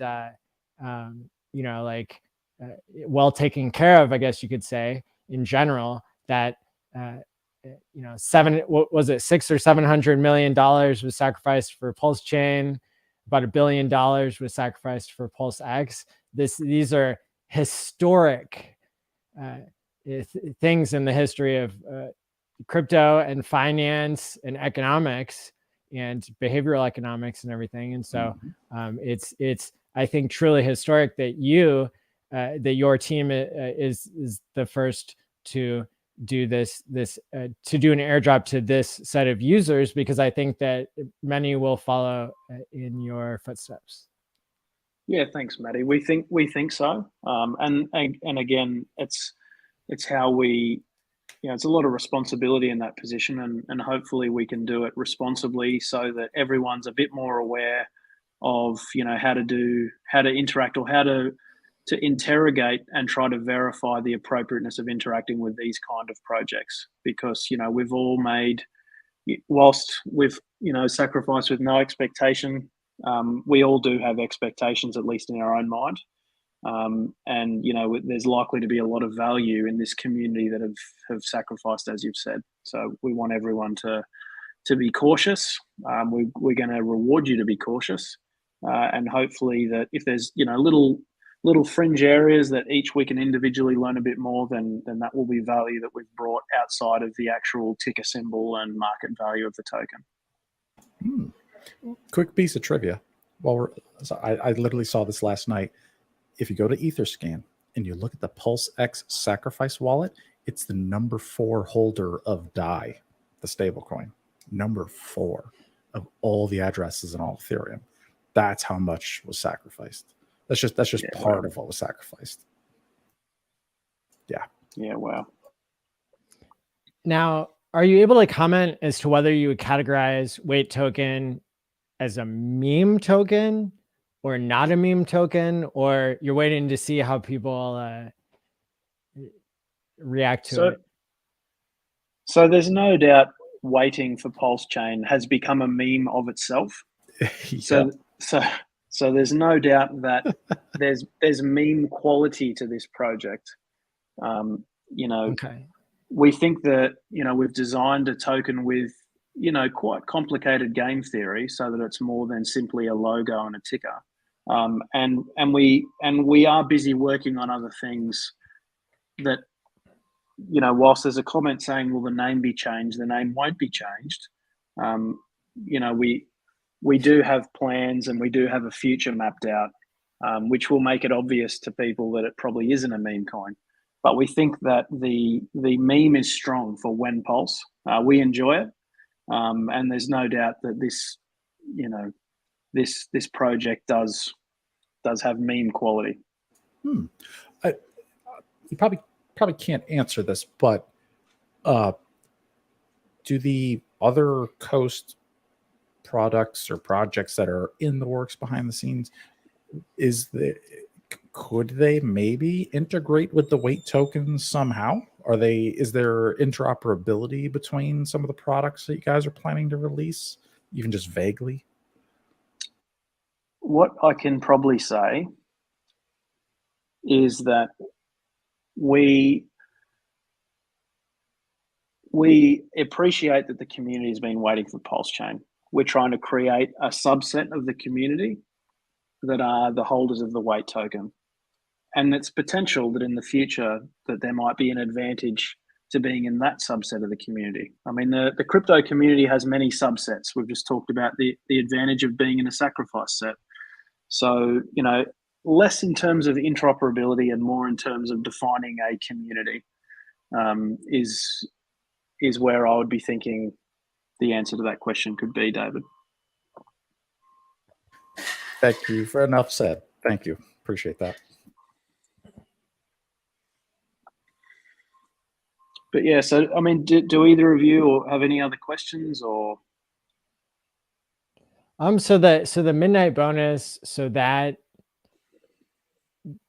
in my mind, it seems like that's going to be a big part of the supply that people, let's say 15% of wallets participate. So let's say 30,000 people claim Wait token, which I guess it kind of depends.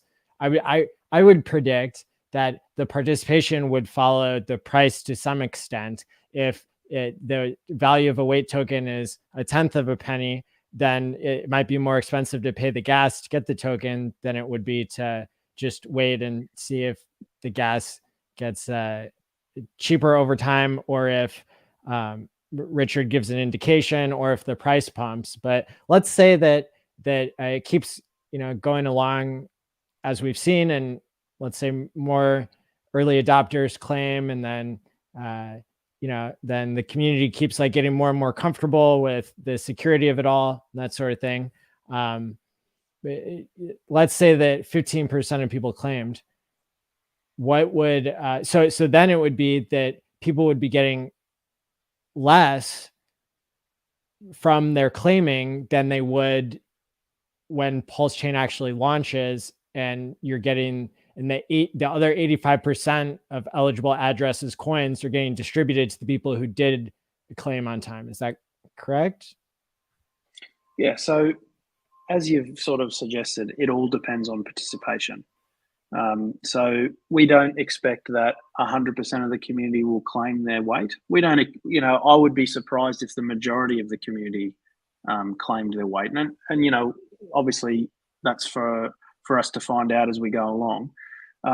Given the unclaimed Wait is distributed as part of the midnight bonus, then if less than 50% of the community was to claim, then more than half of the supply would be distributed as part of the midnight bonus. So what you're saying is right. I don't know how, or we don't know how that's going to play out, but that's certainly something that people are thinking about. in terms of how they build their own strategy. And what you said is true. Remember that 50% of the midnight bonus is distributed to the timekeeper, and then 50% to the community that have claimed. And the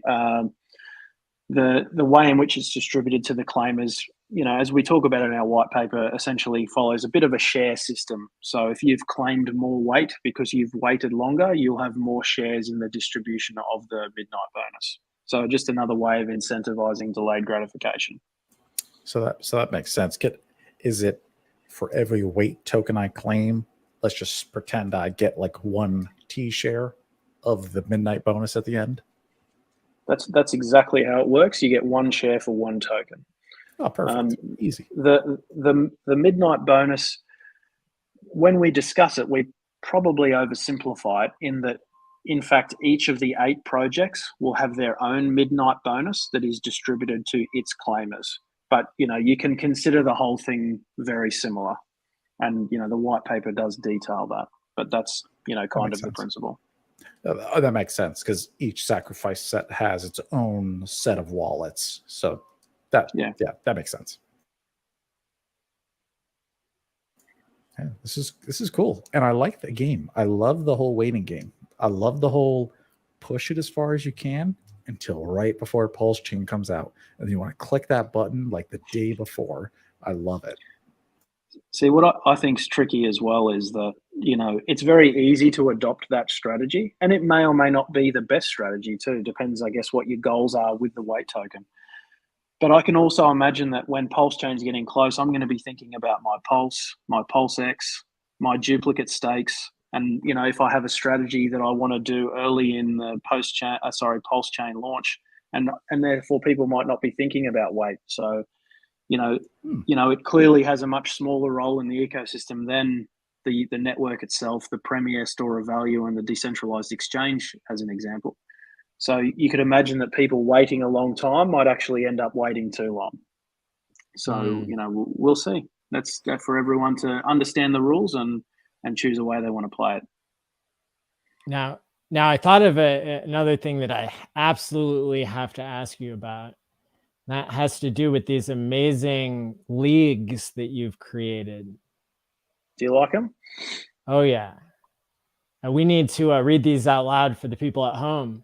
So depending on the total quantity of weight tokens that you collect, if you're in the greater than 98th percentile, that makes you a waiting whale.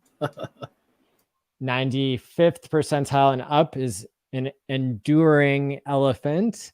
90 percentile patient panda, 75th percentile biding bear. I really like the cautious camel meme that you qualify for in the top 50th percentile. And then, the bottom 50 is not as cool. We got the 25% and up is the restless raccoon. Lower than 25% is an anxious ape. And what is it called if you don't claim at all? That's the fudded flea. That's right. Yeah, we had a bit of fun with those. Yeah, that's cool. I like that.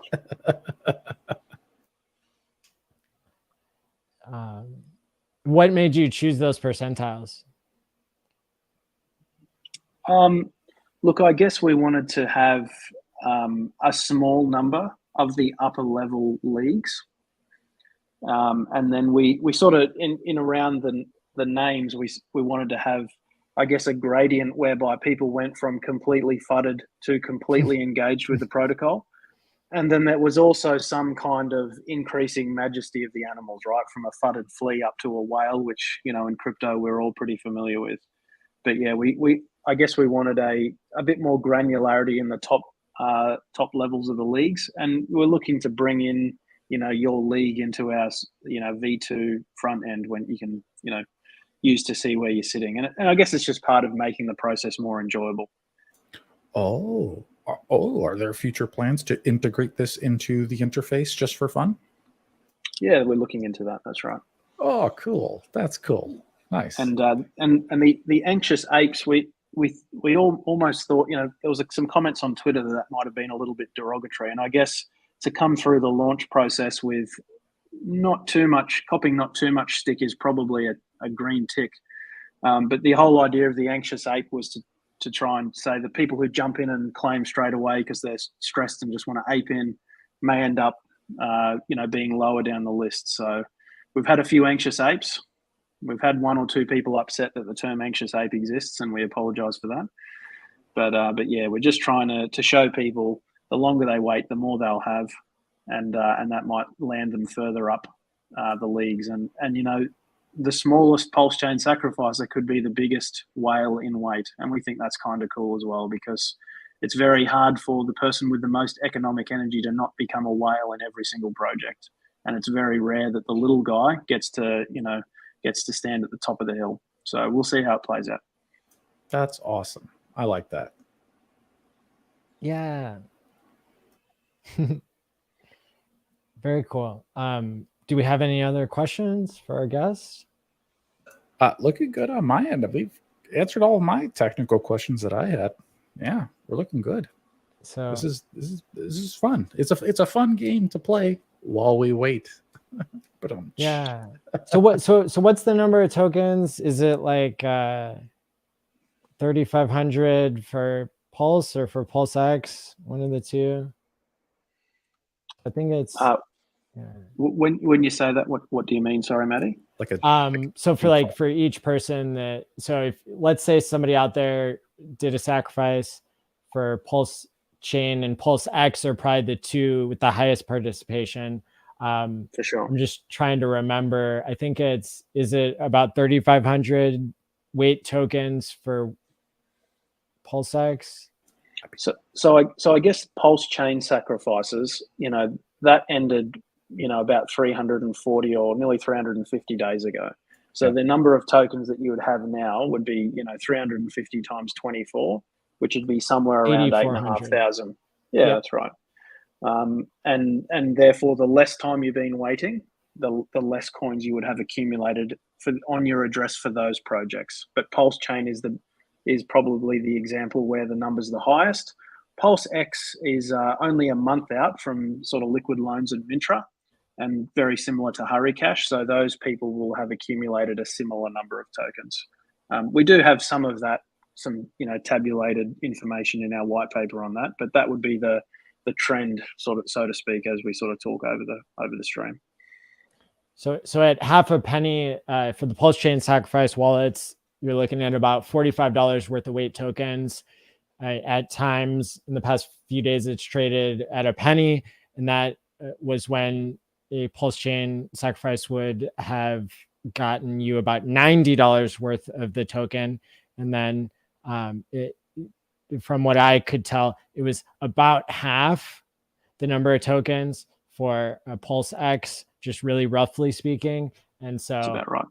That's sitting now at about $20 and traded as high as $40 in the past. So nothing to sneeze at, something that's higher than the amount that it costs in gas to claim is something to look at. Now, if this token is trading at a tenth of a penny, then people might reconsider and wanting to wait longer if the price of gas is more than the price of what you're claiming. But yeah, each person can make their own choice. Some people might want to put all their money on green and just like go for the low probability event that you want to pay a little bit more in gas to get the tokens for some reason. So yeah, we I'm not on the project, so I'll make a forward-looking statement. I suspect that the price will continue to go down in the meantime as people they just cash out. And honestly, $40, it's not in my play, in my personal opinion, that's not worth selling the coins, right? For me personally, the way I'm going to play this is I'm going to wait. I'd rather have as many tokens as possible.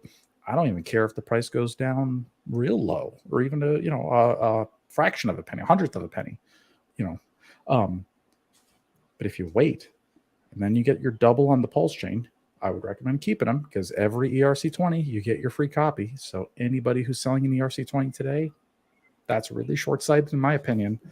And then who knows what the future use case might be for this. Maybe there's going to be some other integration with some Coast products. So my play, I'm waiting till the last day because I want to maximize the coins, and then let's see what happens. So David here is playing it by the book, and that's we hope that works out for you, mate. We've heard other good stories though, right? And it's not up to us to say what the best or worst way is. We've had, as I said, people who've bought beers. Cheers to that fella. We've had someone buy HEX and stake HEX, and that's great. We had someone get on our Twitter and say that I think it was a woman that she bought plane tickets to see her family she hadn't seen in a year. And that's awesome too. So, we're just happy to hear anyone's story. And yeah, everyone's free to play it however they like. Those are good stories. Swapping for HEX, never a bad idea in my opinion.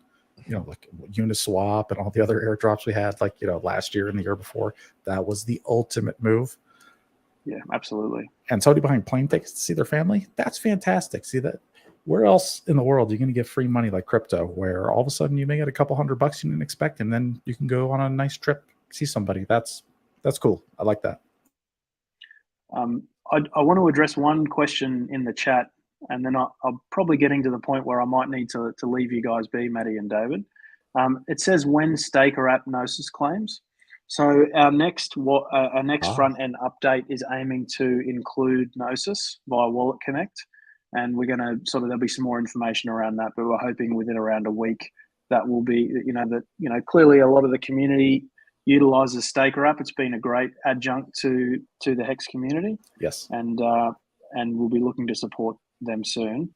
And I just wanted to say there's some really good ideas for league names in the chat. So, if we have leagues to make in the future, we might have to come back on the channel, Matty and David, and listen to your audience. Yeah, we would love that. I have one more question here from the chat. What's your philosophy on showing or not showing your face? So we think that as time goes on and we're more comfortable being a team that have created products, that there will be, likely to be more of a public persona. We're just managing that team and our feelings as a team at the moment and trying to work through that together. But it's likely that we'll be appearing on more streams. And then over time, especially as we start to develop launch projects that aren't a free claim freemium onboard, that there'll probably be more need for less anonymity. Cool. That's perfectly reasonable. Well, thank you so much for coming on. You've been very generous with your time and very generous with your free claim opportunity here for people. So we certainly appreciate you coming on the show. Well, it's been a pleasure. Can I just tell people where they can come to get a bit more information? So, we're on Twitter at 0xCoast. Telegram is t.me coast 0x. I know that's a little bit different. It was about availability. And then our white paper and other information can just be found, at our website, 0xWait.com. And there's been a lot of great community content that we really appreciate. So I'll get going now, but, thanks, Matty and Alan, and thanks for everyone in the chat, and wish you everyone all the best. Hopefully we're not waiting too much longer. Sounds good. Thank you. All right. See yous. Yep. Bye-bye.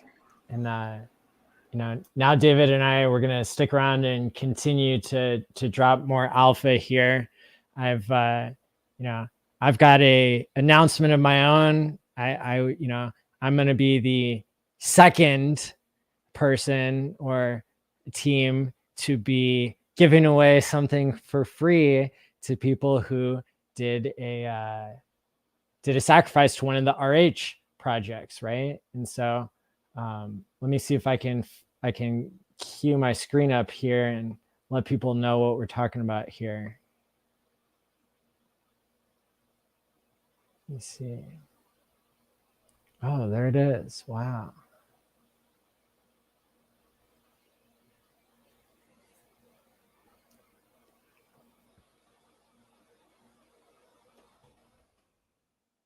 See, I had a tweet about this to announce it right before we went live.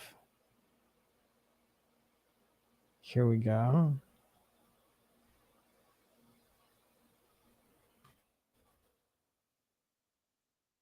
There we go. Step away for 1 minute. Be right back.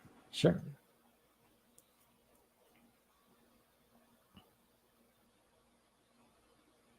Well, actually, if David's going to be away from the screen now, might as well start talking about the Pulse conference.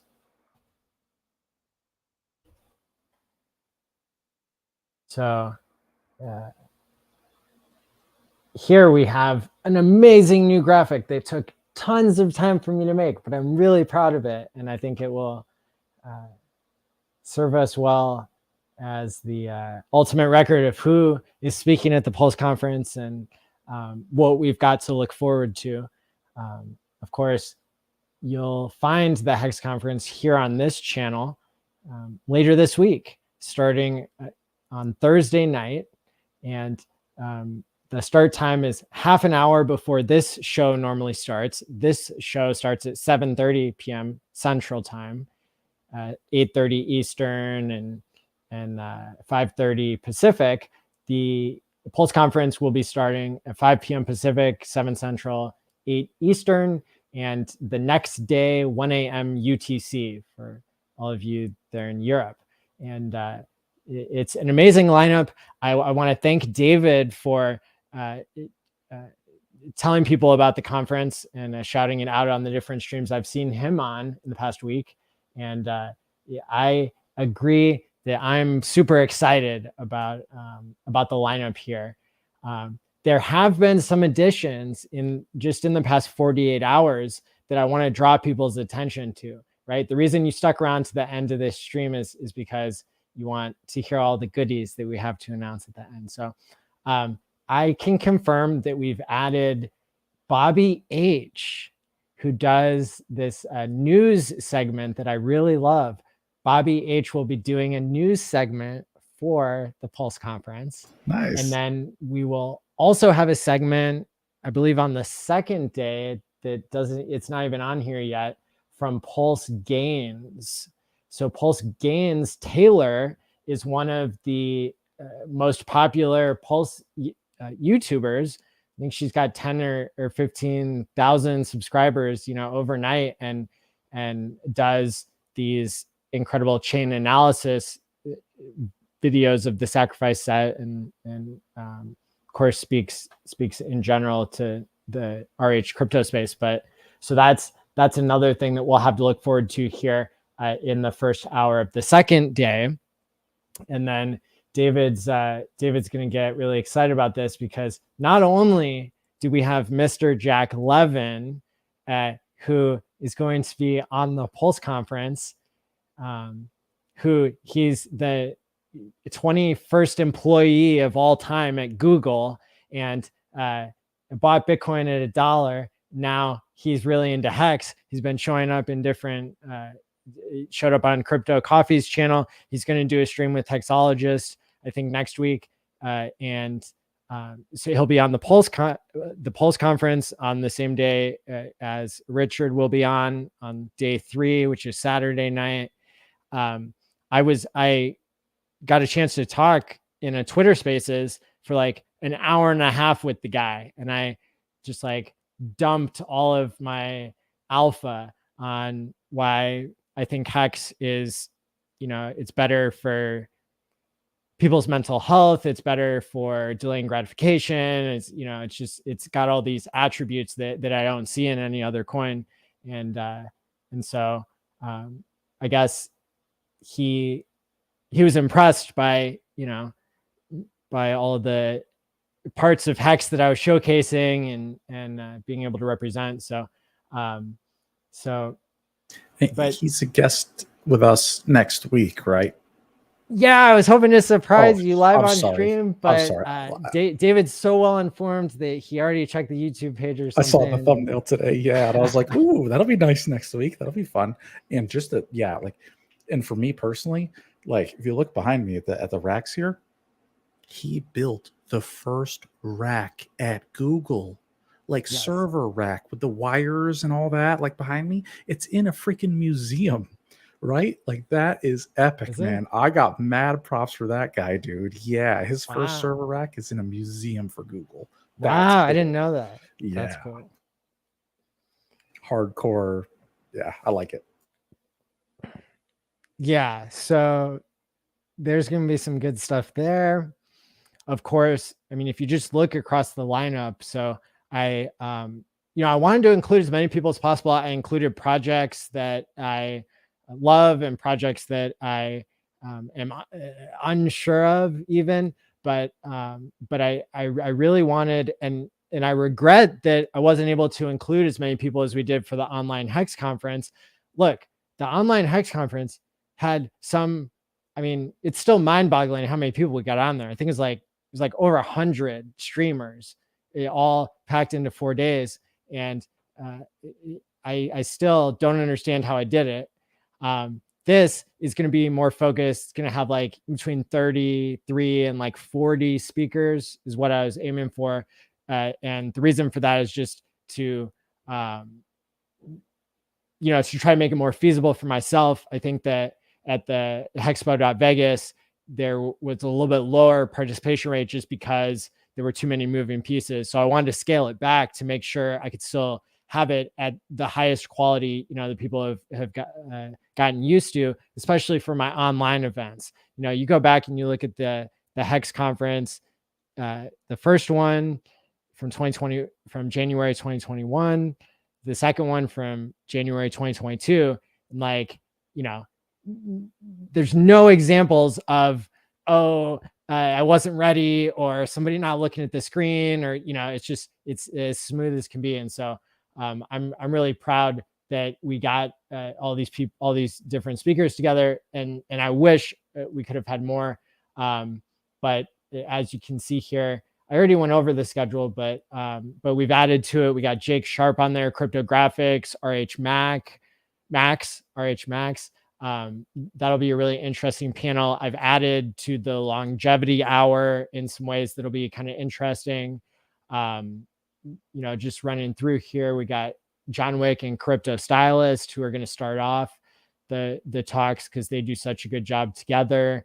K4K, David, and I will hopefully each be able to demonstrate a different demo of walking people through the testnet and that sort of thing.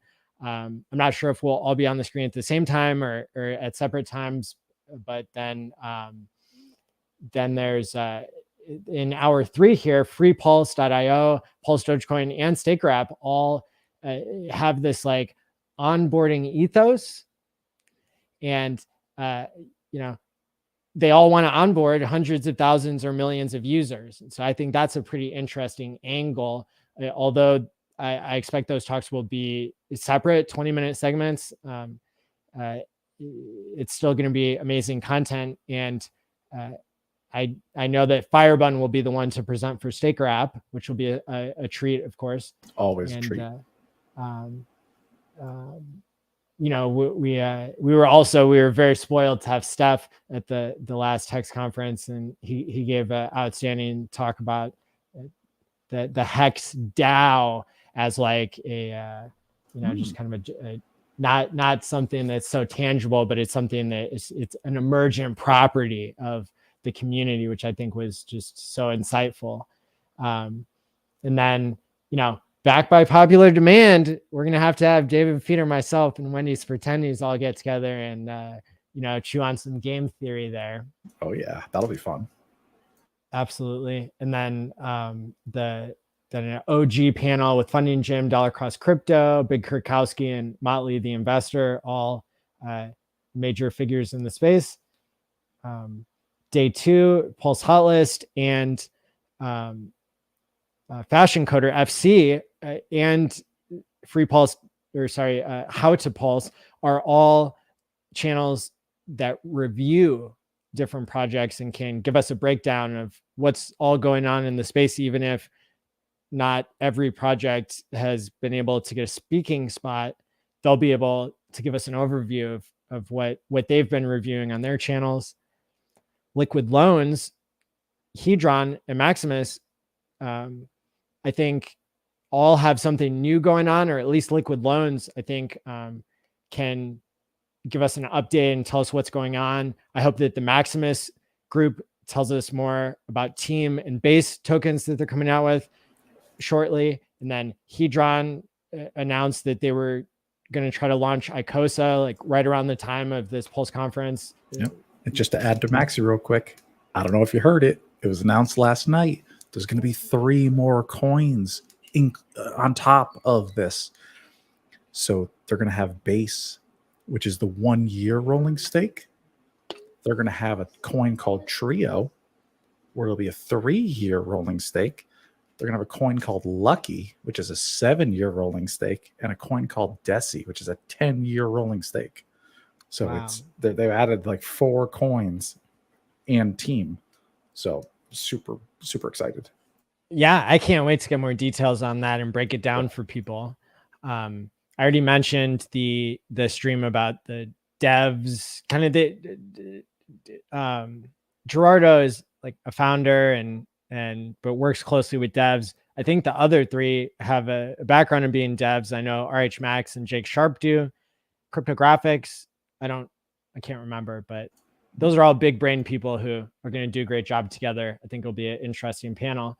And then, and you know, for something like that, I don't have anything particular in mind. These speakers are going to, you know, be free to speak on whatever they want. In Open general, forum. you know, like with some people, I've just got like an idea or a guideline, but there really aren't a whole lot of rules for speakers. It's like, you know, PulseChain and crypto related is what we're going for here. And so I would say like for Crypto Stylist and John Wick, I've identified them. The reason I placed them there is because they're so good at explaining for people who are new, what is PulseChain, what is PulseX, what is HEX. I mean, I think Crypto Stylist did the best summary video of all time on that. You can go to my YouTube community tab and scroll down and find the 30-minute video there that I was so impressed by. But yeah, in general, if you're finding yourself on the speaking list and you're not sure what the topic is, then it's kind of up to you, I think. And then, of course, Aubrey de Grey. We're going to have some special guests from the longevity community, I suspect. I don't know why I call this the spirit social, other than all these people, like they strike me as people who really embody the spirit of the community. Johnny Chaos, Papa B, Crypto Heartbeat, Ashley Ash are all like, you know, beloved characters. So we're got them together on a social panel. And then day 3, again, like, you know, what I named these was just based on, you know, connecting the dots of the group of people that got put together. Hex Orca, Jimrat Crypto, Cabana Crypto, and Tangent, you know, they're all, in my opinion, they're all showing certain forms of leadership that I think is really important. So I put, you know, the topic for that, best leaders. Of course, them being leaders, they can talk about whatever they want. Best community representatives here are Crypto Coffee, Abit, representing Crypto Sparbuck, KSB TV, a Wild SJ representing SciVive and whatnot. And then things really heat up here at hour 3 when Richard Hart comes on stream. I am planning to do a 5 levels of difficulty explained. Now, you know, this is the 4th time, I think. This is the 4th time that Richard is coming on my channel to do a conference type thing in the past 2 years, right? But every 6 months that I've been organizing a conference. Yeah. I want to repeat the things that were home runs, but I also don't want to make it the same exact thing every time. And so what I've designed, and we'll have to see if this ends up working out, but what I've envisioned is, have you ever seen those? It's got like millions and millions of views. They do this format on YouTube where it's called 5 Levels Explained, and it first got done by Wired and a UCLA professor. Maybe they weren't the first, but that's the one that I reference. I'll bring it up here so people can see what I'm talking about. But a lot of people, when they see it, then they're like, oh yeah, I know what that format is, but I want to make sure people here can see what we're envisioning here. So it's the 5 levels. Is it not showing us the thumbnail there? So the 5 levels are like child, teen, college student, grad student, and expert. And then the person presenting it basically explains the concept 5 different ways in increasing levels of difficulty. That's cool. That's very cool. I cannot say I've never seen this before personally, but that's interesting. That makes sense. You're going from like the least knowledgeable and then all the way to expert and seeing what each level says. That's pretty cool. Yep. Yeah, this is the one that I always go back to, is this computer scientist is explaining zero knowledge proofs. Just like crushes it. Yeah, that's a hard topic, man. Crushes it. Let me share this link just in case anybody really wants to deep dive and see what you have to look forward to.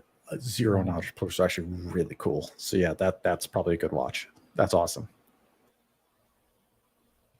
I think that's the technology behind like ZK Sync, and I think even maybe Tornado Cash might use it. I'm not off the top of my head, not positive, but definitely ZK Sync, which is like, and just to put it in a sentence, is my child understanding is zero knowledge proof is like A times B equals C. And you don't really know what any of the 3 numbers or variables really are, but you can prove it's accurate mathematically. It's like galaxy brain. Pretty good. With the child, he like has this perfect metaphor where he like covers up with a piece of paper where the location is of some like Where's Waldo thing, and then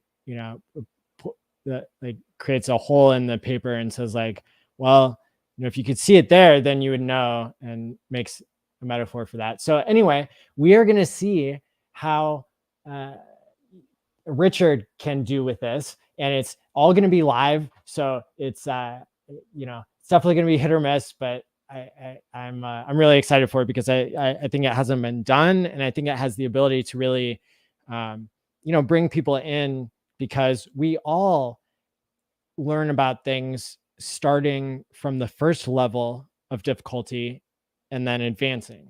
And so there's a TV show like Are You Smarter Than a Fourth Grader, right? And that's also, it's kind of making a parody or kind of a mockery of like how dumb adults are in some cases, but it's also it's giving people a chance to learn in a way that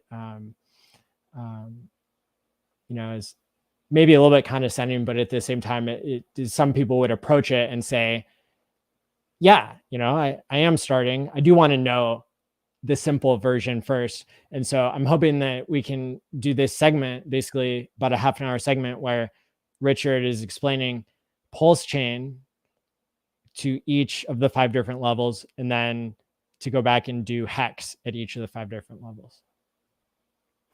That sounds awesome. 5th grader. Okay. And then what I'm thinking is then what we'll do is we'll transition to like, from that, we'll do a 30-minute segment with Richard and Jack Levin. And then basically give Richard a choice. Like, does he want to do a 30-minute keynote at that point, or does he want to do a 30-minute interview with me next? And then, flip that either way. So 30-minute 5 levels, 30-minute Jack Levin with Richard, then 30-minute of me interviewing Richard with all the, years worth of questions that I've prepared that I think will be really, really, really, really, really good content. And then half an hour of a keynote, and then an hour of a social. And that will conclude the first annual conference, which is also happening at the 1-year anniversary of the first sacrifices. I coined the term sacriversary. That's right. So, but that's not all, right? Because there's one other thing I wanted to do to really celebrate, you know, the 1-year anniversary of sacrificing. And so what I want to do is I want to give away my chain analysis course to anybody who sacrificed for PulseChain or PulseX. And normally it's a $99 thing. David, in the first week since I made it available, I've personally signed up 80 people who either paid $99 or sacrificed for Pulse Hotlist at least $400. That Pulse Hotlist opportunity is coming to an end on the 16th. And so that's why starting now, if you follow the instructions, if you just DM me on some random platform that I don't check, like that doesn't qualify you, and don't get mad at me. You have to follow the instructions to get the course for free. So what you do is you have to basically just follow the instructions that are posted at, I think at pls.academy is a website, and that takes you to the blog post that gives you the instructions for everything. Basically, what you're going to be doing is you're going to retweet this tweet right here, and then you're going to message Dev Charles or message on t.me/PLS Academy your proof that you sacrificed for PulseChain or PulseX.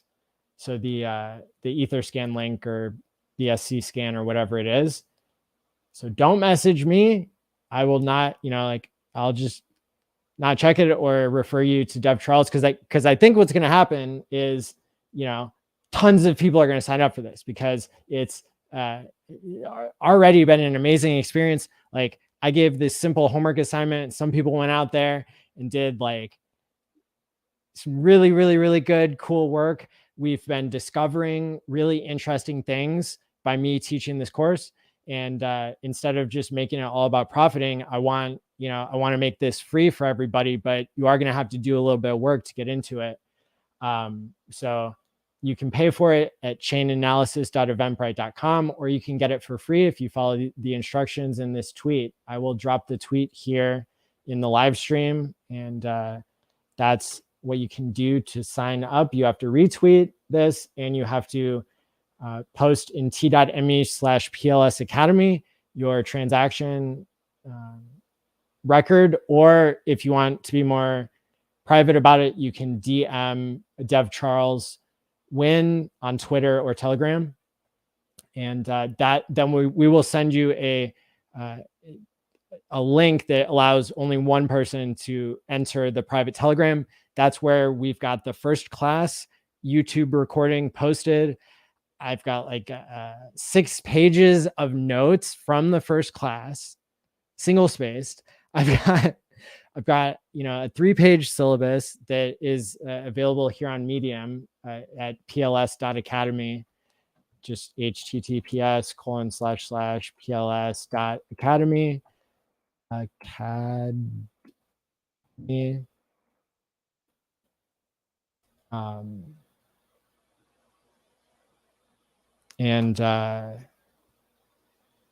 Yeah, we're expecting, I mean, the floodgates are open now. Probably a lot of people will sign up for this and probably get a lot of value out of it. What did we already discover, David? I think there's been a lot of stuff, but what did we discover? So the Pulse Hotlist guys, I want to get your take on this. They've been converting everything that's been sacrificed into HEX. Ooh, okay. That's interesting. That's some interesting game theory, isn't it? Yeah, all the sacrifices they've received they're swapping to HEX. Yes. Wow. So you know, you have to be snooping around on chain to sometimes learn this kind of stuff. And that's how I figured it out. Another thing I figured out recently is you can actually burn HEX. I was under the impression that you couldn't, that it was coded into the contract so that you couldn't. And I'm going to need to do some more research on this, because I know Richard told me when we did a stream together, I think for the big payday, maybe with the one with the top hats. I like came along and I was like, you know, brand new and streaming and everything. And I was like, hey, Richard, like just, you know, talking to him super normally, like not, you know, like even anxious or anything, I don't think, or whatever. But anyway, I was like, yeah, here's my idea. Like if I don't run 3.69 miles tomorrow, then I'm going to, you know, burn $500 worth of HEX, and everybody keep me honest about it. Richard was like, no, don't burn HEX. Like implying that it would be valuable, you know, way more valuable in the future. And that was back when we were at what, like 1/3 of a cent or something. And, Yeah. But so it could be that the design of not being able to burn HEX never entered it never actually got coded in, or maybe there are different ways to burn HEX, and some ways work and some ways don't. But again, because I'm teaching the chain analysis course, I'm discovering things that I'm going to be telling to people, and now pretty much anybody can take it. That you probably 90% of viewers are already sacrificed for PulseChain or PulseX, and that's the chance. Oh yeah, this is really generous of you, Maddie. I got to say, to open this up to everybody who sacrificed, that is super generous. Thank you.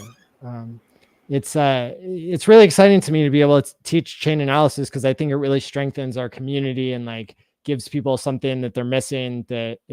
This is just a 101 course, and maybe in the future we'll do like a 201 chain analysis course. But for now, this is we've gotten lots of really good feedback about it.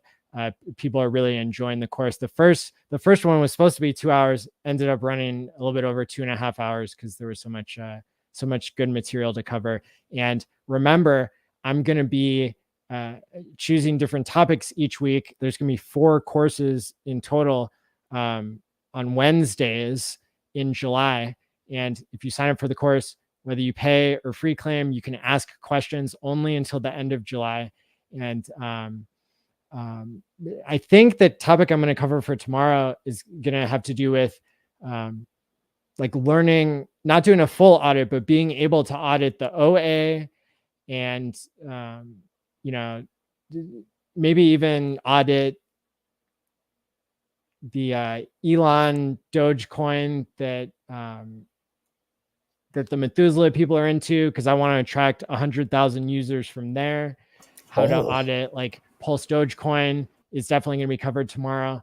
And so I'm just going to be like, I'm going to be using examples that are current, that are relevant to people in the community. We can look at how to audit the like you said, you know, looking at how much DAI is in the PulseX sacrifice.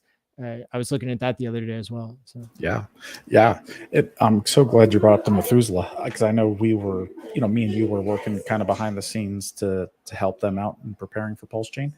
And yes, I actually went to the Dogelon coin on Etherscan. If you go to holders, the #1 wallet's got their name right on it.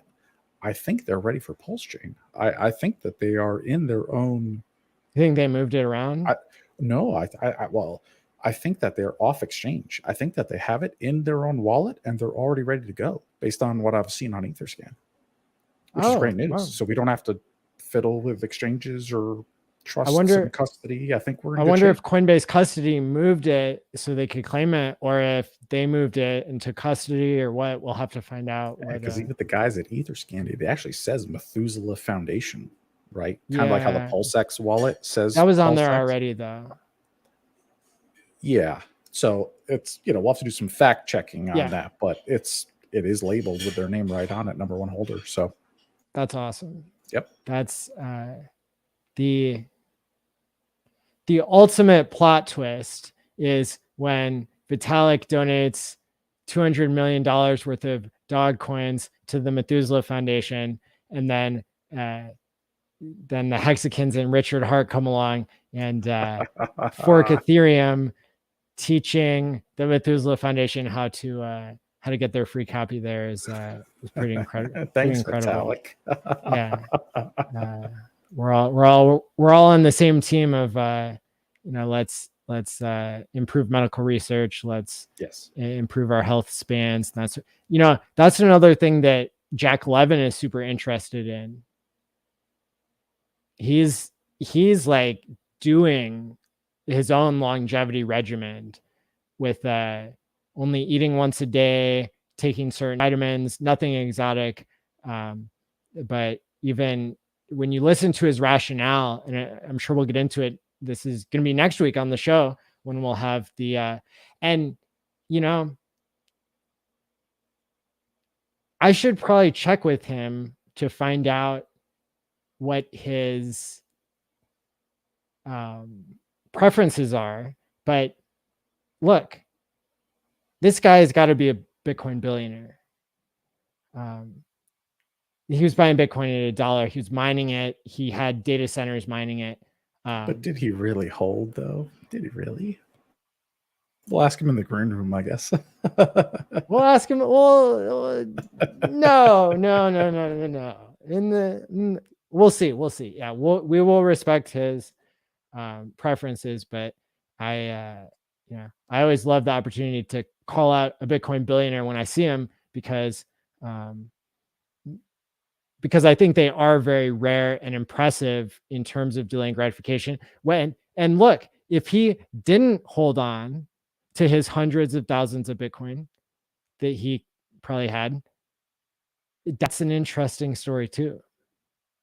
For the HEX community, for people who want to learn about how to use a smart contract to hold on to mad gains instead of trying to use your own strong hands, and then realizing that smart hands and smart contracts are better. Absolutely. That is a perfect example to teach our community.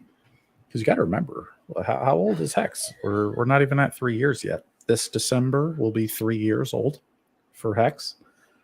And Bitcoin's 12 or 13. It's 4 times longer.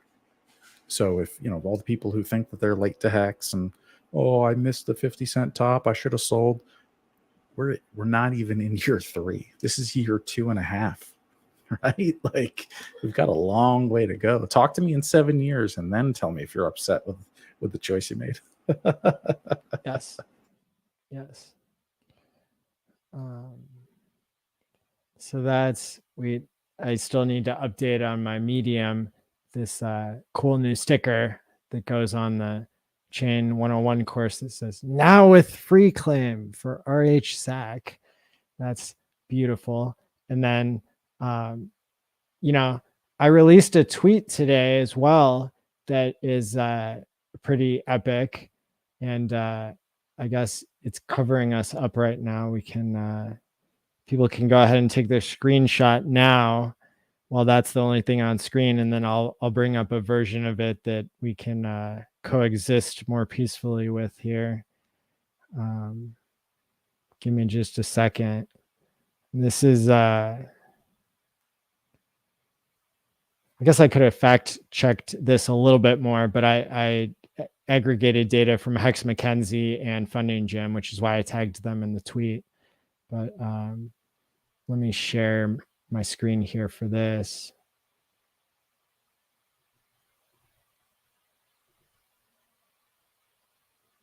There we go.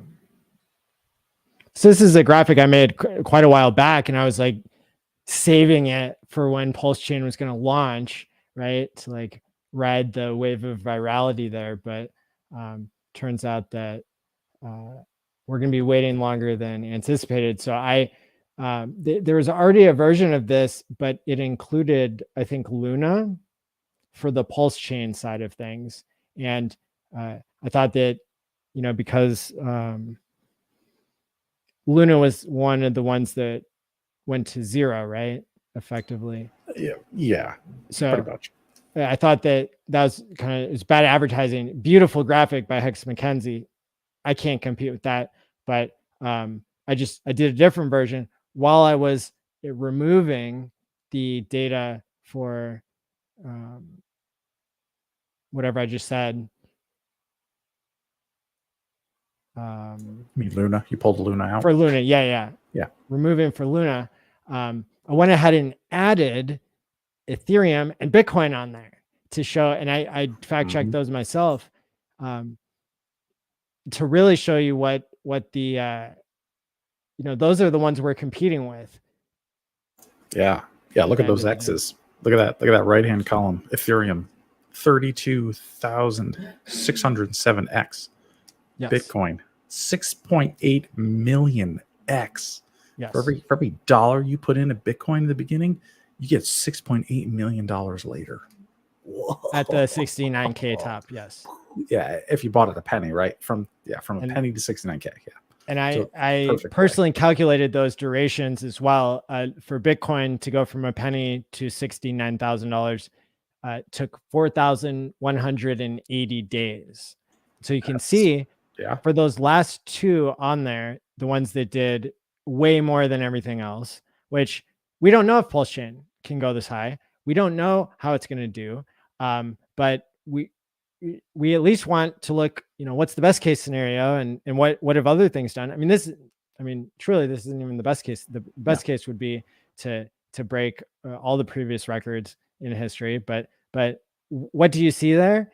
Well, it's that it takes a lot of days to get to those much higher X's. And so for Ethereum, it was 2,200 days. For Bitcoin, it was almost 4,200 days to get that maximum return so far 10 years in. And so the average, when we put those together with, all these 10 different coins or whatever is listed there, it's like 1,000 days was enough, it was the ideal time to hold on average for that group of coins. And then we've also got the numbers here for Pulse X for some similar, comparable assets that were, what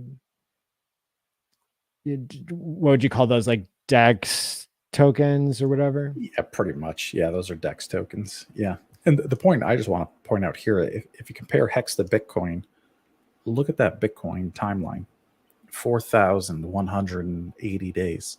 Well, that's more than a 10-year HEX stake, right? 3,650.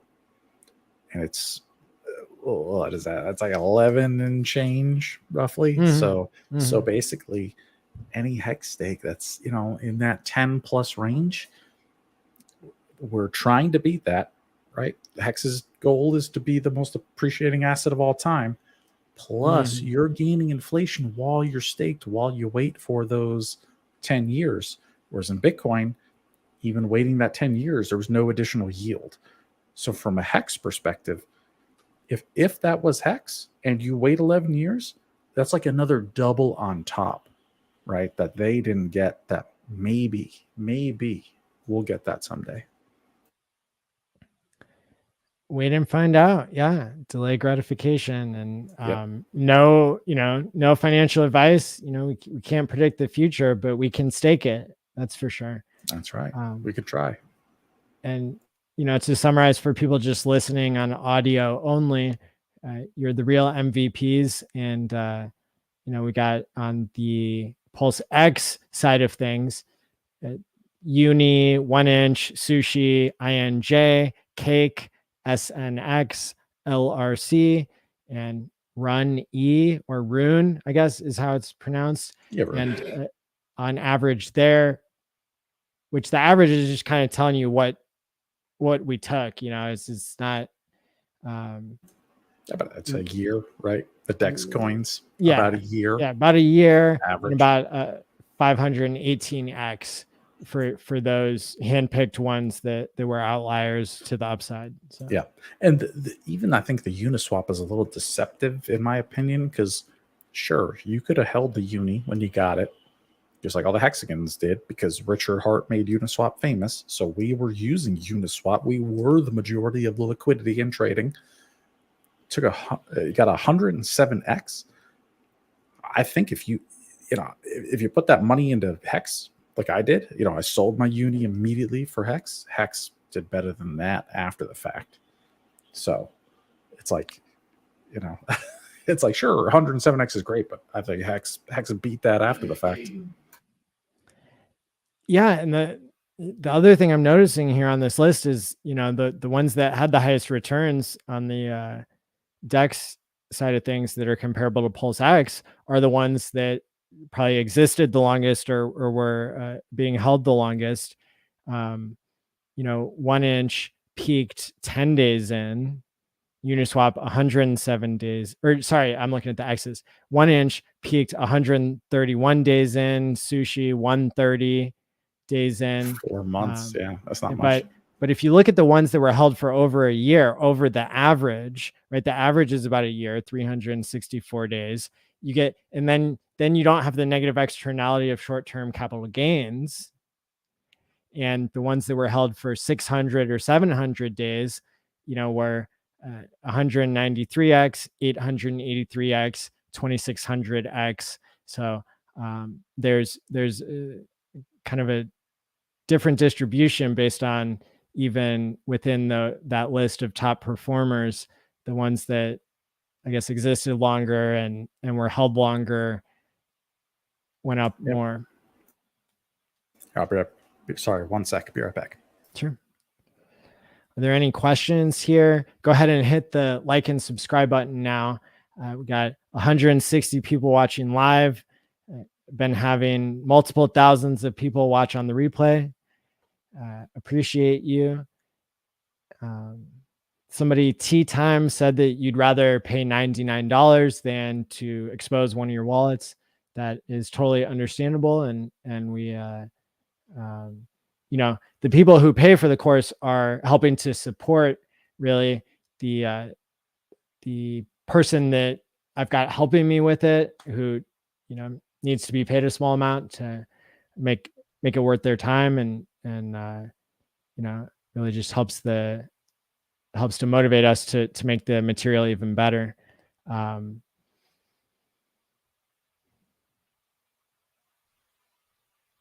What's going on, Abit? Good to see you here. Yeah, my man. And Future Us is in the comments too. Weighing in on the burning thing. I mean, that's an option too, right? You could always just destroy your private keys so that way not even you can gain access to it, and that effectively burns your wallet. I mean, that's true. That doesn't prove anything. I think that has much less value. I mean, there's no transaction to guarantee it. That's true. Yeah. But yeah, it reduces sell pressure in the end, I guess. So that's kind of interesting. And we appreciate, people pointing out all the options when the topic's only partially being reviewed. So this was something fun that I created just to pull Luna out of the mix and make our marketing materials, up to date, and to add on to it a little bit in my own way. So hopefully that's helpful for people to be able to see the moon math there. And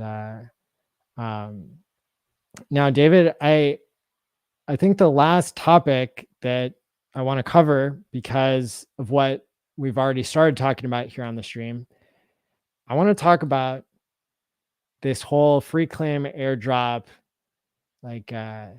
movement, the trend that's starting, because oh wow, 2 super chats at the exact same time. People are being really generous here. Thank you so much, Tea Time, for the $20 super chat. You deserve it, Maddie. Hey, thank you. I appreciate it. And Hex Monkey with the $100 super chat. Thank you as well. Thanks for all your efforts creating this upcoming online conference. Excited for it. Right on. Yeah, my pleasure. I'm super excited. It's a lot of work, but I'm excited.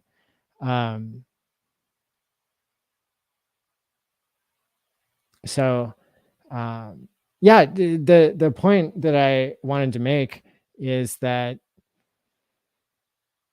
I saw this coming, that people would be airdropping to people who staked HEX, people would be airdropping to the sacrifice sets, and it's never too late to become a degenerate airdrop chaser like myself and Motley the investor. So what is the game theory here? So the game theory is, if you have money that you want to risk chasing airdrops, then for some people that would be a fun game to play that doesn't have as much downside as screwing around with other stuff necessarily, if you go about it correctly. So I'll give some insights into how I think I went about it in a way that helps me sleep easier at night. So remember, you know, these airdrops, they're eventually they might be designed to like cut out people. If somebody makes somebody makes 100,000 wallets that each did a penny transaction into something, that would that might get cut out. And what we saw in the history of airdrops on the ETH chain, that's what started to happen over time. The people who are giving out airdrops, they are oftentimes providing liquidity, so they're putting their own money at risk. Like, they don't want it to be too unfair.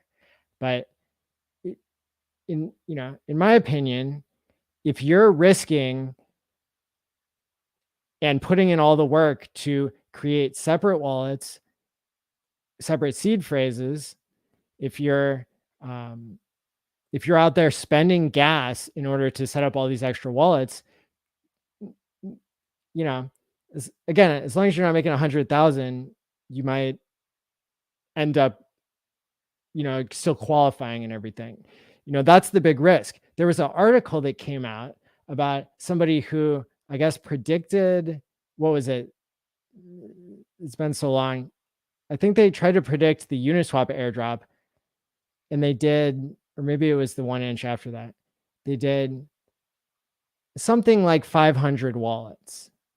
And the amount of money that they put in to each wallet, it was like right below the cutoff. Like, they did like $20 in all these wallets, and the cutoff was like $21. Now, it's probably because they looked at the data set and they saw that person was trying to get in the system, and they're like, well, this is where the level has to be. But for the Wait token, for Pulse Dogecoin, for different things, look, there's a reason I like these things so much. It's because I have a shitload of wallets. And what I'm out here doing now is I can free claim stuff and not worry that I'm putting my other wallets at risk. If I sacrificed, let's say if I sacrificed from 20 wallets for PulseChain and 20 wallets for PulseX and 10 wallets for Pulse Hotlist, like, these Wait tokens come in, I can sell half of them, get out $20 or $40 worth of ETH. I can do a MetaMask swap, so I'll qualify in those wallets if MetaMask does an airdrop, and then I can take half of it and put it into Pulse Hotlist in case that puts me into a sacrifice set at some point. Now I have those Pulse Hotlist tokens coming to me if I am expecting something, which I'm not because it's a sacrifice, but you get the idea. There's potential value, there's speculation of value there. And then the other half of the ETH that's sitting there, I'm saving for the RH wallet sacrifice. So, with David, with $2 to $3 swaps, this is it's possible. It's possible to take, you know, and so obviously most people watching now, they haven't set up 20 wallets to position themselves for airdrops. But look, with $2 swaps, now is the time. Molly and I were paying $40 to do a swap, trying to qualify ourselves for the MetaMask airdrop that still hasn't happened yet. But look, I mean, the airdrop money is epic. You've had Uniswap got a couple $1,000 that turned into 1 million hex. If you swapped it at that point, you've got 1 inch that would have been 100,000 hex at least. You know, that was worth about 1,000 at the time. You know, what are the other major ones that we've qualified for? I mean, Hedron, tens of thousands of dollars for dolphins, you know, thousands of dollars for squids. The one you got me into, Ethereum name service, ENS. Ooh, yep. That was so, how much was that one? 3,000, 5,000? Oh, dude, I got something. Like over 100,000 hex for that. Yes. Straight up. Yes. Yeah, man, for free. Pulse Dogecoin seems to be appreciating in value for those who only sold half or, yep. You know, and all these projects, they pick their own airdrop terms, right? It's like Pulse Doge, it was based on how many TShares you had. 1 claim per wallet, but are you a dolphin? Are you a squid? That made a difference. Whereas with the Wait tonight, who we just interviewed, it doesn't matter. $1, $1 million, 1 wallet's 1 wallet. So it's at the discretion of each project doing an airdrop, how they want to rank their users, right? So, I mean, I think the moral of the story is, though, if you think there's a product out there that might do an airdrop that you're a fan of and you use, I mean, don't be shy. The more volume you do through them or the more wallets you have, generally the better. Like Uniswap, you know, I did great on Uniswap because I use multiple wallets to trade my hex and hold my hex and stake and all that. I'm not just in one wallet. That's crazy. So yes, you know, you can claim on multiple wallets. That's huge. That's very huge.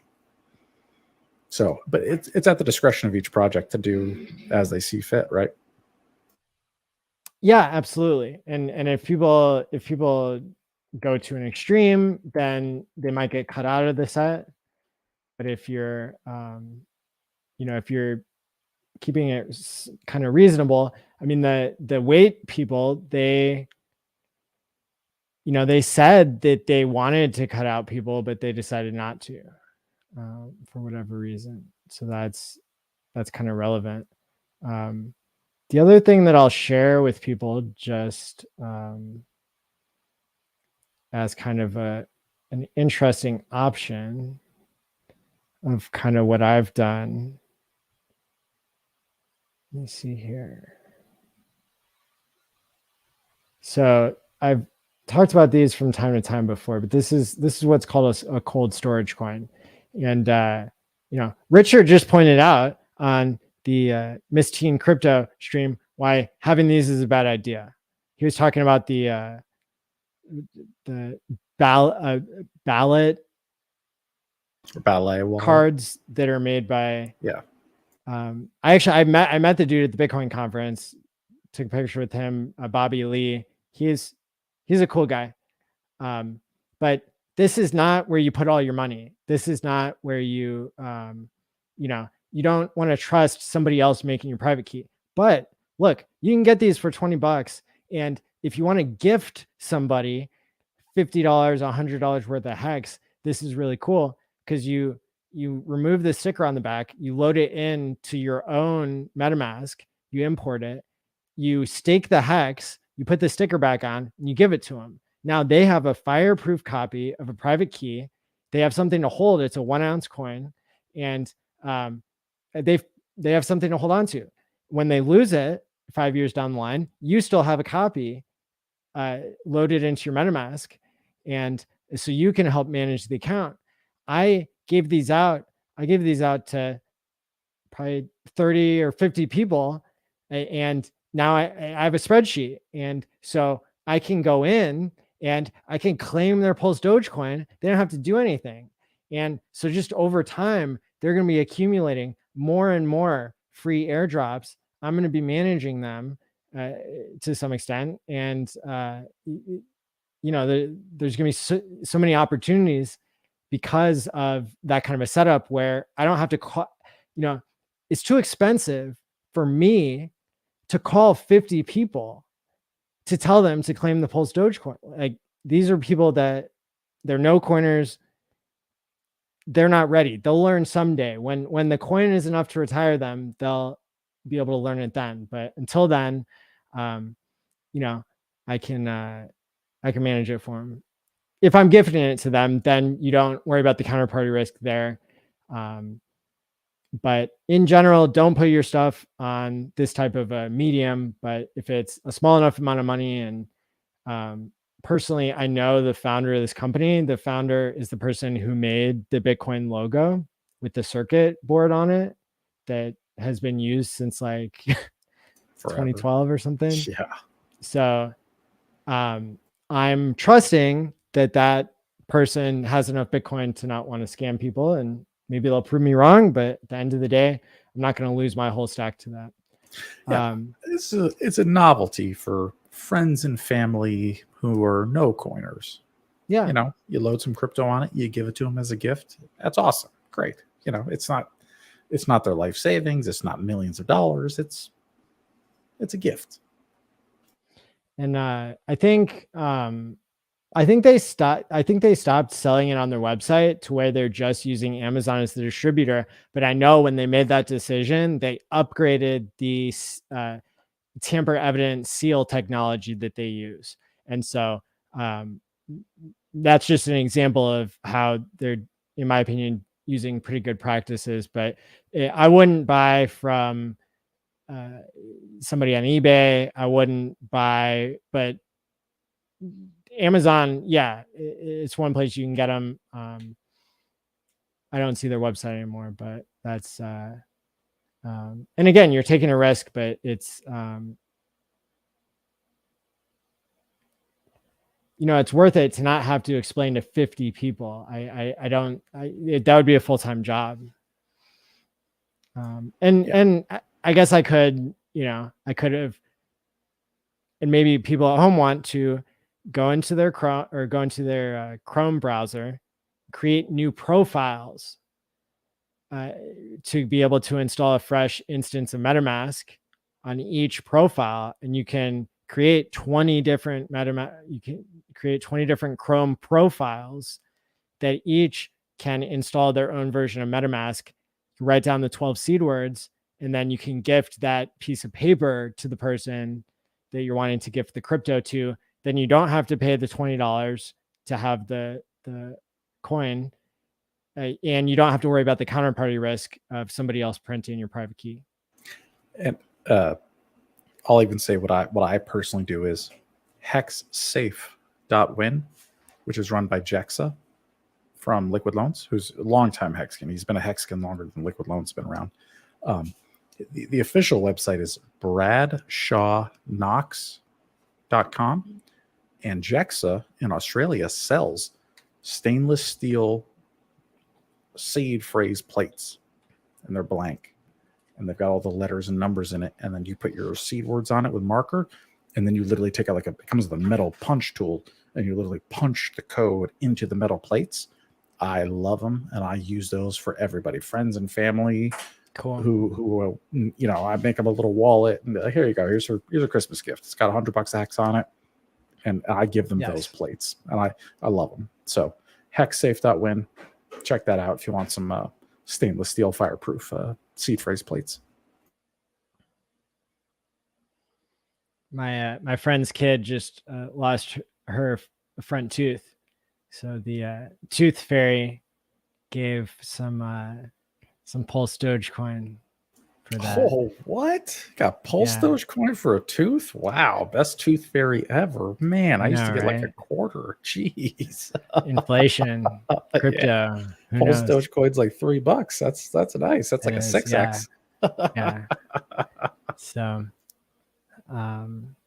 So David, another great stream tonight. I really appreciate you being the co-host here. Always a great time, man. We have a lot to look forward to this week. I am, letting people take the course for free if they retweet and message Dev Charles Win their sacrifice for PulseChain or PulseX, the transaction record from that. People can learn more at t.me/PLS Academy. And we've got, so that the class for that will be, the second class will be tomorrow.